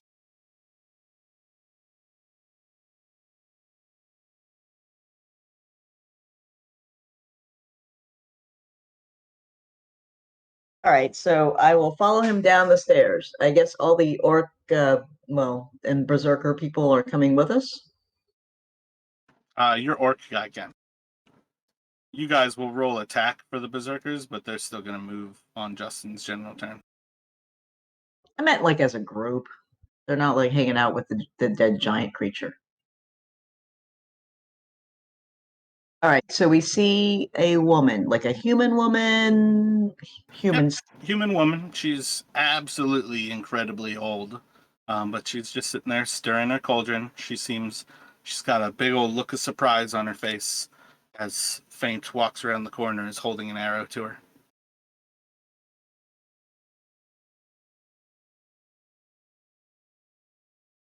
Hello, good lady. Have you seen any fishermen? She seems awful suspicious because, like, we were making a huge amount of noise. She's hostile as fuck. She's been guarded by a undead lich fucking giant. Ezekiel, what are you doing here? I was literally thinking the same thing. I'm gonna go fucking try to kill her ass.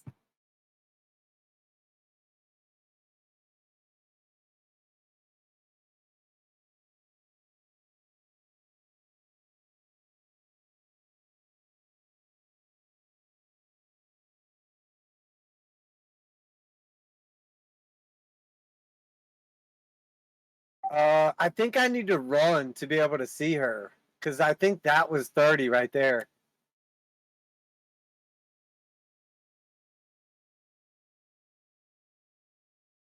But I'm just gonna like yell out pretty much like to the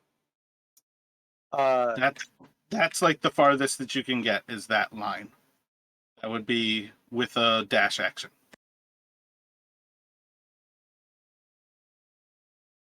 You're basically blocked by Jamie if you don't dash. I'm very small. Yes, but he cannot stop on you, right?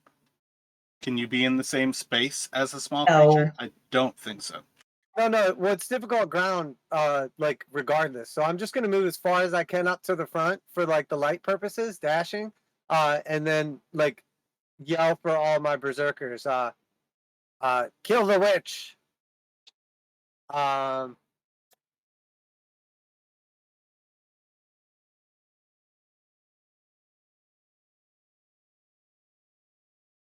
Yeah, and I think I'm pretty much done at that point in time. Like having them like move up as far as they can go. I'm as far as I can go. So yeah, that looks good to me.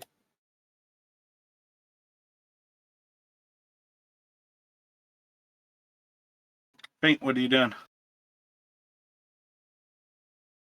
Oh, well, I guess we're killing this bitch, and I'm gonna fire.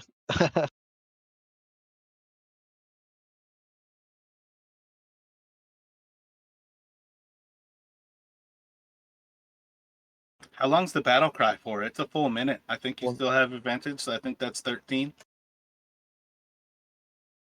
All right, fair enough. I'll take that. And I'm gonna somehow make it non-lethal if possible, because I still want to question her when we beat her. Oh wait, no, it really was for that one turn, so Yeah, I thought it you might. cannot non-lethal with a ranged attack. Non-lethal is only a choice that you have when you knock something out, when you deal that last hit point. If you are in melee and you're dealing it with a melee attack, you can choose for it then to be lethal or non-lethal. All right, for the juggler I aim then. But it is not something that you have to decide before an attack. It's just melee has the choice once you knock somebody out.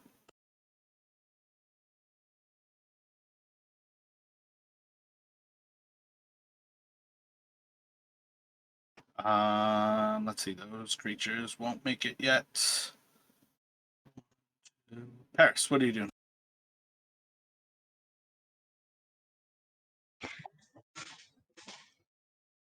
Hmm. Hmm. How far away is she? You have a measuring tool. It's a ruler there, but I believe she's like 45, 55 feet away from you right now. Oh, that would be the part where I did not scroll across the page. All right, so the orc chieftain can go attack her, right? Where the hell is it? He has the same movement difficulties as you do.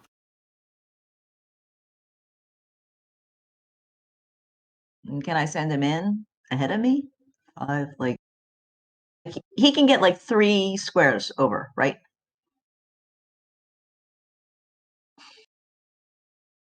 I think he can max out right there.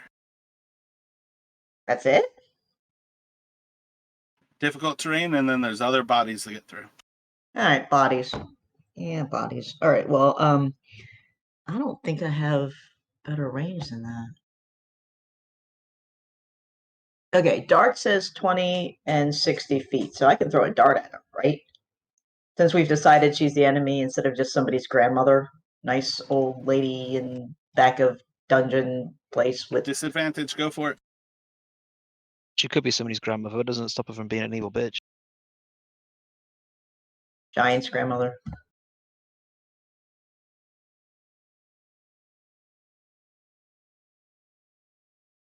Dart goes in the wall.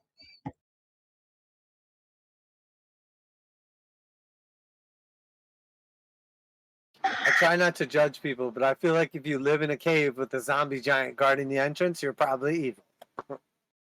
Stirring a cauldron. It's fish stew. That's all they have. Make it in a pot Ezekiel, then what are for you one. doing?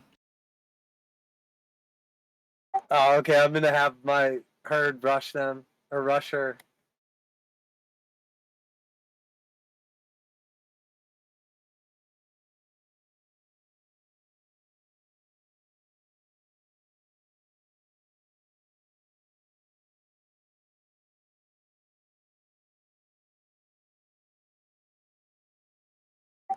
And I'm gonna go ahead and throw my spear at her. Disadvantage?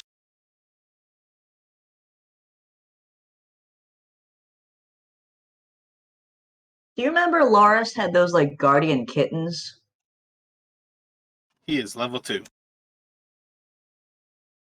Solid hit. Dealing 3 damage again.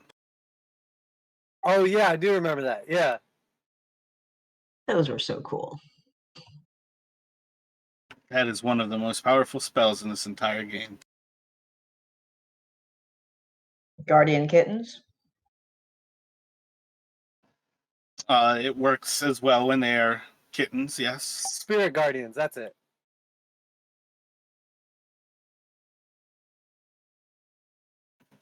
Let's see. Anything else? I feel like that's probably good there with the spear throw. And you probably dashed as your action. Oh no, I moved as action, but threw my spear, or moved and then threw my spear as the action. But the berserkers were dashing, so as far as they can get, Gotcha. I'm good. Yeah, I did 30 feet with them.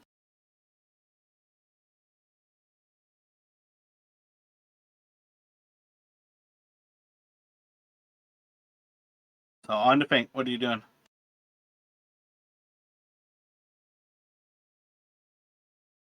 Oh, me, sorry. If I shoot again from here, is that disadvantage? Because everyone seems to be getting disadvantage. Yep, she is dodging at this point. You can take a shot. You fucking shot at her. She started to dodge. She She's should a be really little old slow lady. at dodging. Because, like, she's old, right? And a grandmother or whatever. She did not look slow when she was dodging. All right. So she's evil and evil speed. Yeah, I'm gonna shoot her. And I'm gonna shout, dodge this, you arthritic fuck. And she does, She I dodges it. imagine. Damn it.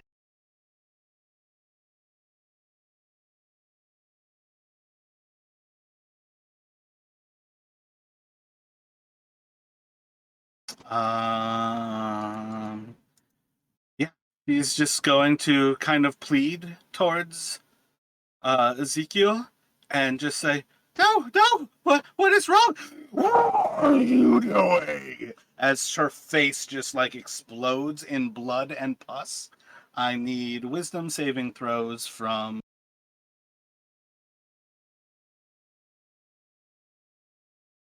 Yeah, let me have Ezekiel. Let me have you roll for yourself, and then 3 berserkers, and then let me have each of Josh and Jamie roll 2. Just 2d20. They have no wisdom modifier. Okay, just roll regular d20s. Yep, you can just roll 3d20. So, yeah, Paris is failing with both. Josh fails with both. And then Ezekiel is going to fail with 1.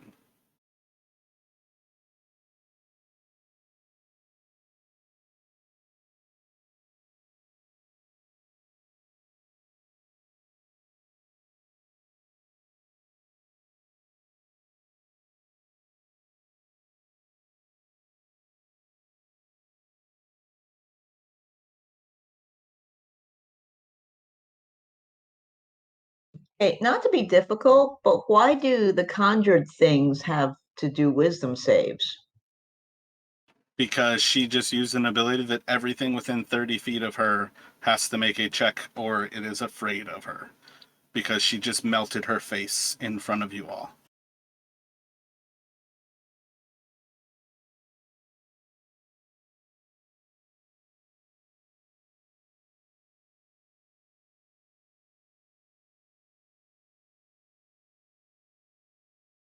So, like, summon things still have, I don't know, they're still vulnerable, like if they were physical, breathing creatures? I don't see any reason why not. Okay.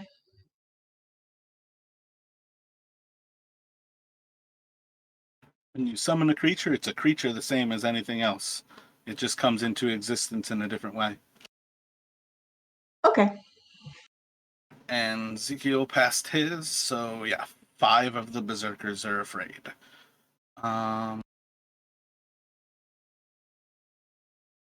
That's a pretty scary old woman. I think I have a different. I didn't set up her other counter. Yeah, so as her face kind of like melts and like blood and pus like explode from her, you're going to see as she's much taller and gangly than the form that she was wearing. She's about 6.5, 7 foot tall, with long, lanky, thin green limbs, and her face is just filled with pustules. And she just clearly has like very little hair left in general, but it's like hanging by a shred. Her flesh is just aged and She's very gooey, very like wet, and it just seems like she is rot. Um, let's see. From there, she is going to.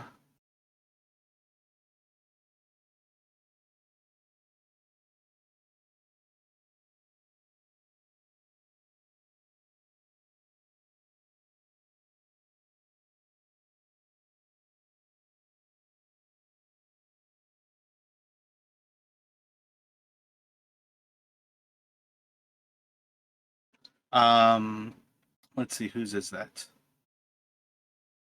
Paris. Make a wisdom saving throw. Just with one of the things, you're just throwing a d20.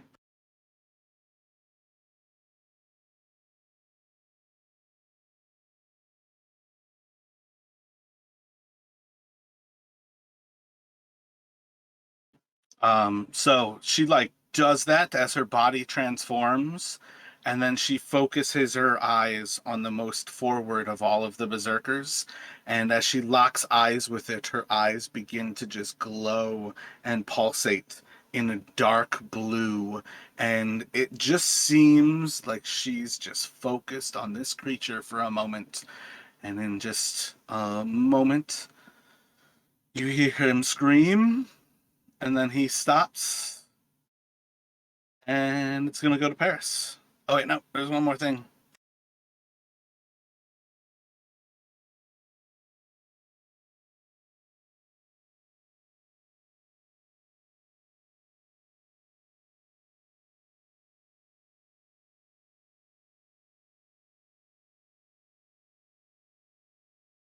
There's just a brilliant, bright white light that starts to glow right behind her, and it just goes to this just incomparable brightness that you almost can't even bear to look at the creature.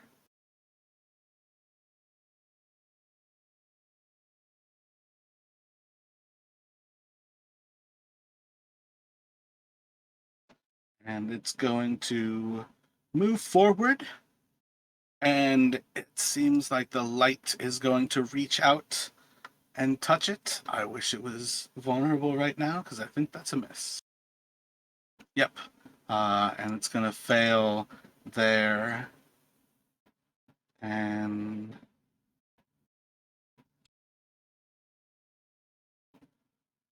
yep, so it will go to Paris. Okay, so I'm gonna move 10. Can I move to here? Is that too far? Because I don't see a place to land.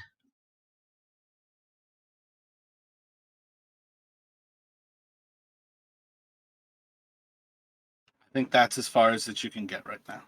All right, that's fine. And I will throw a dart at the woman. Nope, that's with the dash action. Are you burning a key point to move that far?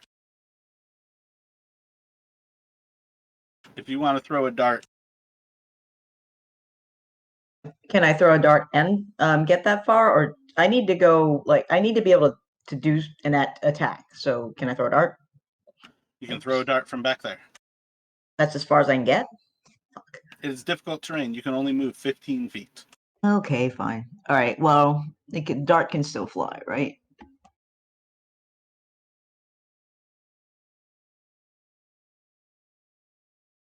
Solid hit.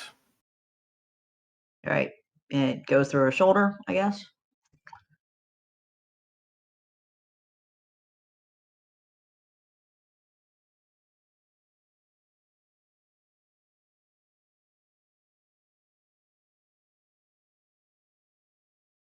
All right. So, can the orc and the That's his berserker? full movement to get to there. All right. Can any berserkers get in Oh closer? wait, yeah, he's got his bonus. He can actually get to it. And he can make his 2 attacks.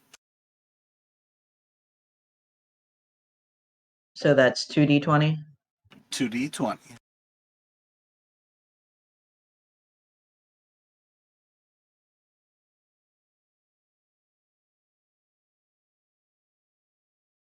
So first one's going to miss. The second one will hit. And it's going to do 14 damage to him. Or to her, rather. Hey, is the light a physical creature or just a light? Looks like a light. All right. Do you want to try to attack it? Maybe you'll be able to find out.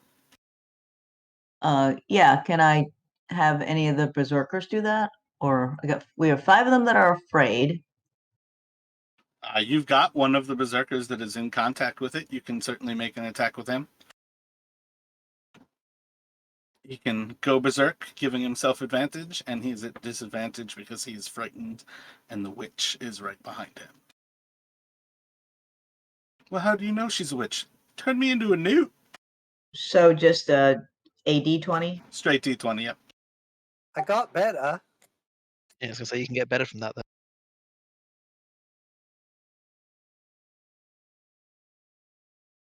I need to watch that movie again. It's been years.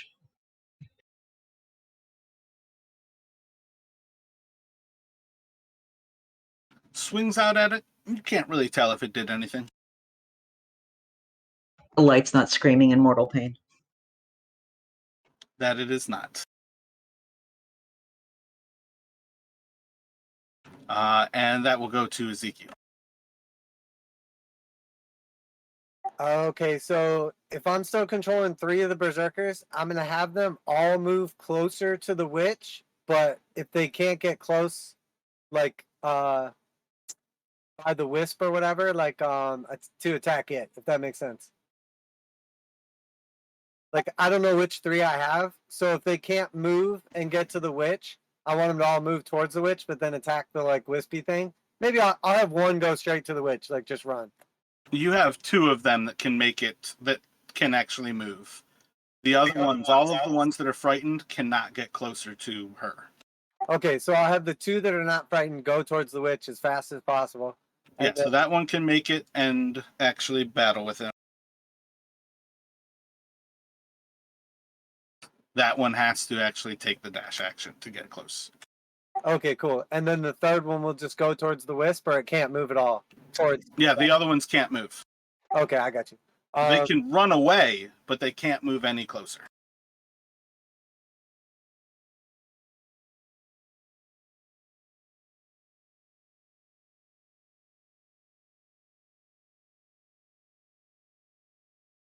Ooh, is that cauldron going to be an issue? Like, if I go to throw a javelin at her, is there an ideal place I could get? Like, maybe if I move south instead of north? South would give you a better option.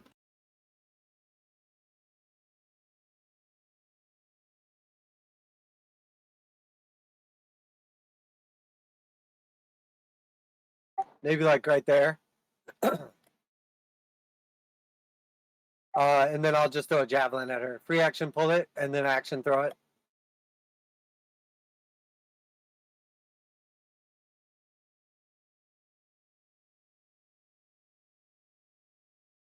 $11, and if that hits, it will be -2 from that damage because it's my strength, not dex. Gotcha. Nope, that is just going to fly past her, and she's just going to be able to dodge it.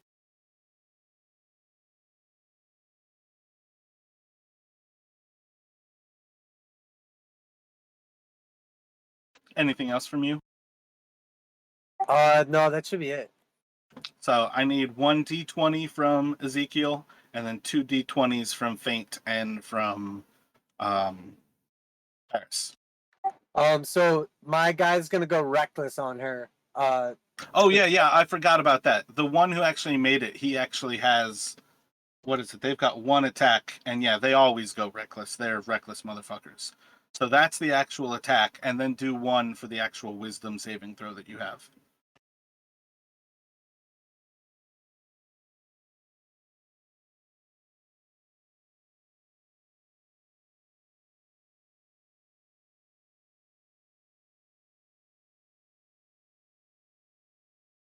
All right, so I think each of you are going to have 1 that is still frightened.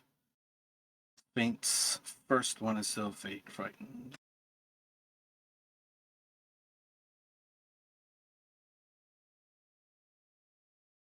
And Paris is second.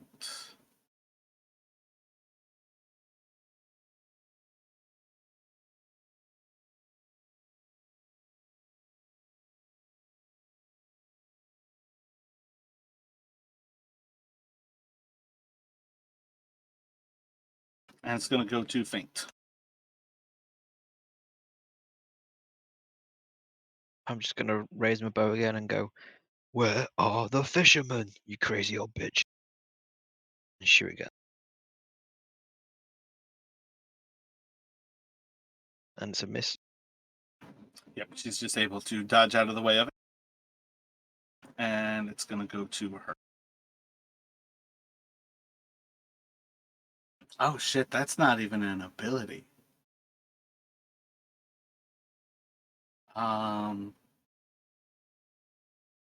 What is it? Let me roll another wisdom saving throw for Ezekiel, and then 2 more d20. Also from you.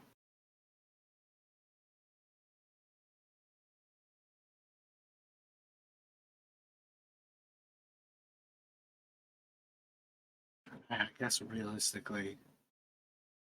Oh man, that's so weird. It's at the start of your turn when you start the turn next turn. I feel like there's no way to go back. It's too far. Yeah. I fucked up that ability bad. She doesn't actually like drop her horrific appearance. It's when you get close enough that you just kind of see it.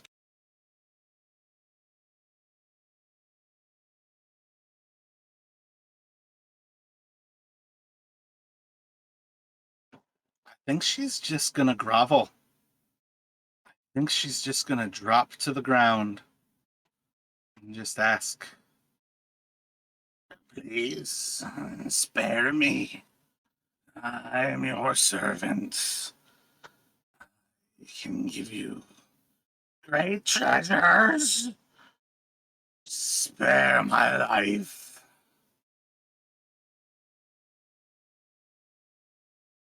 And you'll see as the light dims and then goes invisible.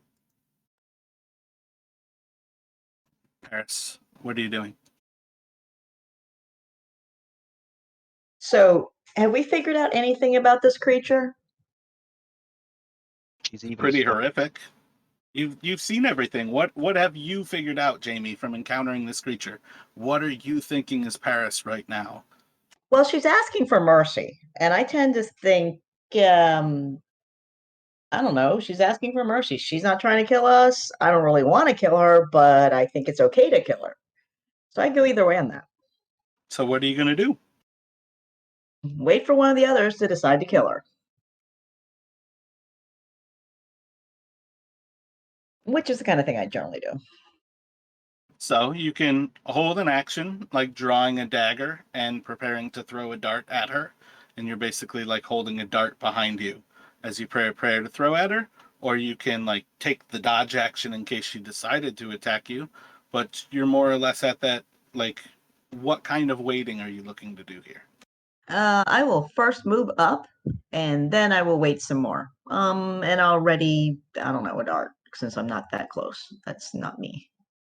So you can move up 3 squares, move up 15 feet, and you'll just hold a dart at the ready to throw at her. And is the war chief, are you going to tell the war chief to attack her? No, the war chief will just stand there and look intimidating. And I'm going to wait for one of the other two to decide to kill her or not. Do you want to make an intimidation check with him? Sure, that sounds Roll cool. an intimidation. Just roll a d20.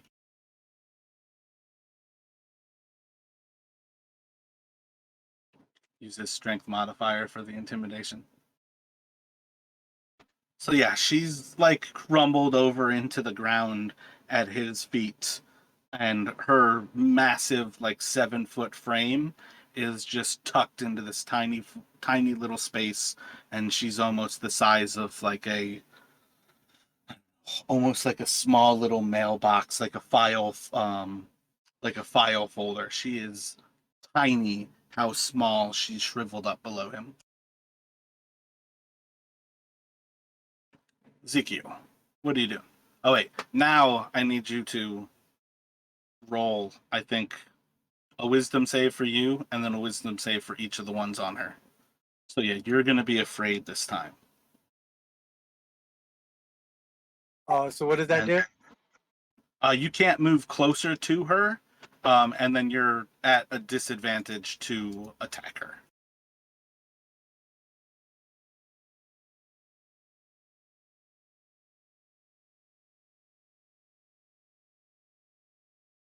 Okay, and then what about the 12? Did that save the other guy?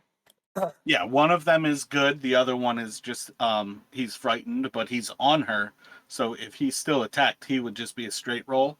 The other one that's saved is at advantage. Okay, I'm gonna tell the other one that's not frightened to move up. Then I will stay where I'm at, and then I will just say, "You ask for mercy, you shall receive it in death." And then I'll throw my last javelin at her and Wait. order them to execute her. Does she know anything about these mission fishermen by chance? So javelin at disadvantage, and Paris, throw your dagger. She's probably eating them. If you don't ask, you're not going to find out. So the javelin goes wide and misses her.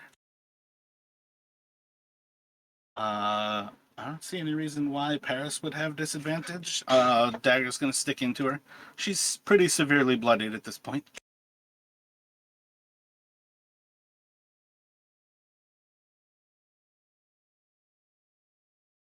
So I think all three of you are good on that one. But I think each of the others have. Oh, I think it's the end of the next turn. I think you have to suffer through the one. But I think you would pass with the one that is yours, who's at the back of the group, and then each of the other two, if they can roll a d20 to check with their other. Oh, those are the attacks. One was disadvantage, but advantage from reckless, and then the other was 2 attacks for reckless. Oh, okay, I got you. Yeah, I think those are all hit. She's gonna die.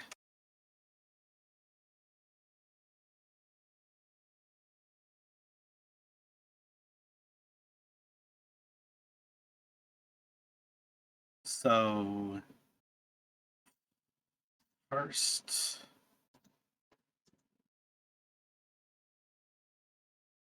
all right, Faint. What are you doing? Is she dead? She is unconscious on the ground.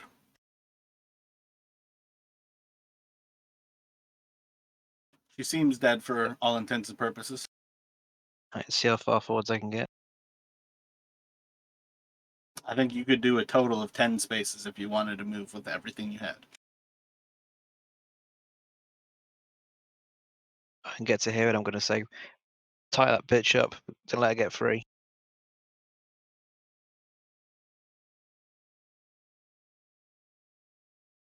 Do you know, I'm not going to use all my movement. I'm going to come back a bit. So that's about as far as I could get before I dash right. And I'm just going to hold an action to shoot her if she gets up. Oh wait, I'm not even going to do that, sorry. I'm going to use my action to do nothing. I'm just going to hold, because I don't want to kill her if she wakes up again. And I just realised I can't do non-lethal.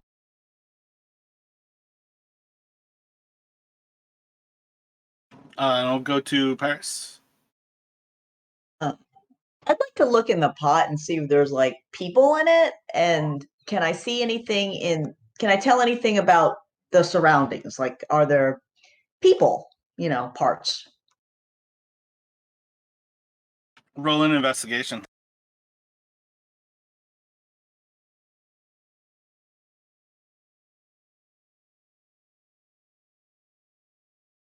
There's plenty of meat. There's a big old stew in this pot.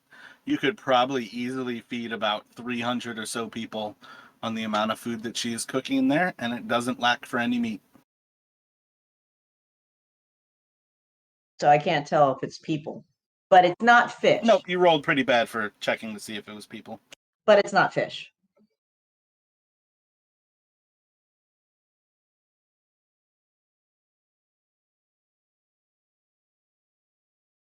Oh, and the war chief is gone. Ezekiel, what are you doing? Am I still afraid of her while she's unconscious, or can I move up now? Oh wait, no, he's got 2 more. My bad. Nope, unconscious. The fear is gone. You can move up to her.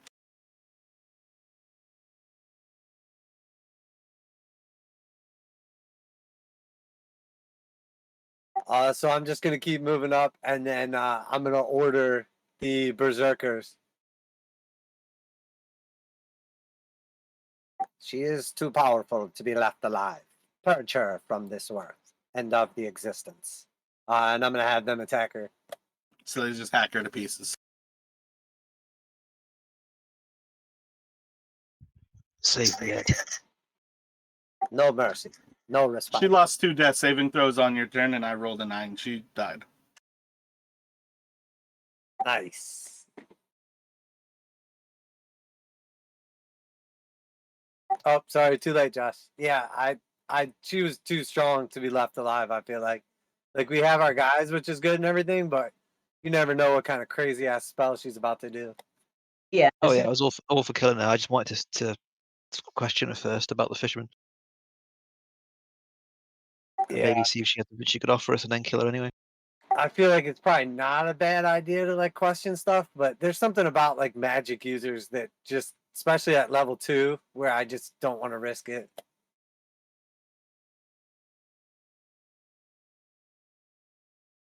Like So we're all tough when we have our allies with us, and then like all the big guys disappear, and then we're dead. yeah, right. Like they're literally the only reason we've probably even made it this far is like all our little minions. Yeah, she should be a deadly fight for your group if you just fought her. With where you guys are, with 1 more person in your group, the 4 of you versus her should be a deadly fight. Right? We probably would have got our asses handed to us, especially if we just fought a giant or 2 harpies.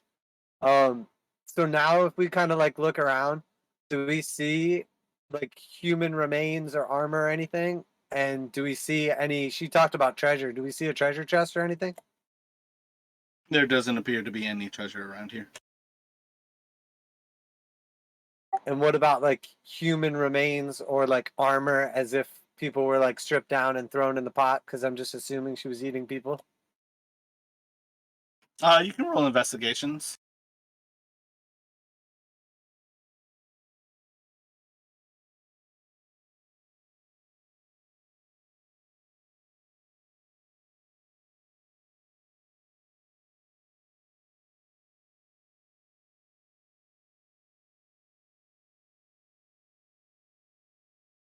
This general room, it's pretty clean as far as things go. Like in this room, you're not really finding a whole lot of signs of blood.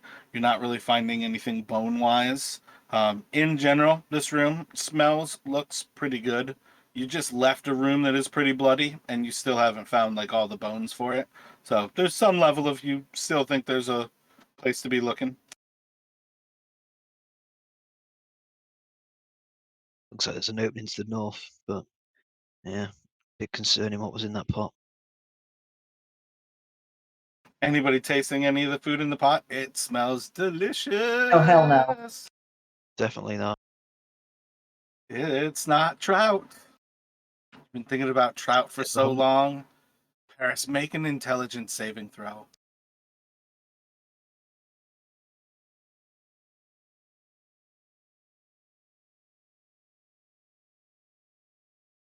Ooh, it's the first time you've smelled anything that wasn't trout, and it smells like a banquet from back home. But this bitch definitely eats people. You probably shouldn't be eating that. So what are y'all doing? There appears to be another entrance to the north. Let's keep moving while we still have our allies. Sounds good, but I want to take these heads of us when we go back as proof. All right, but I gotta punch out for tonight.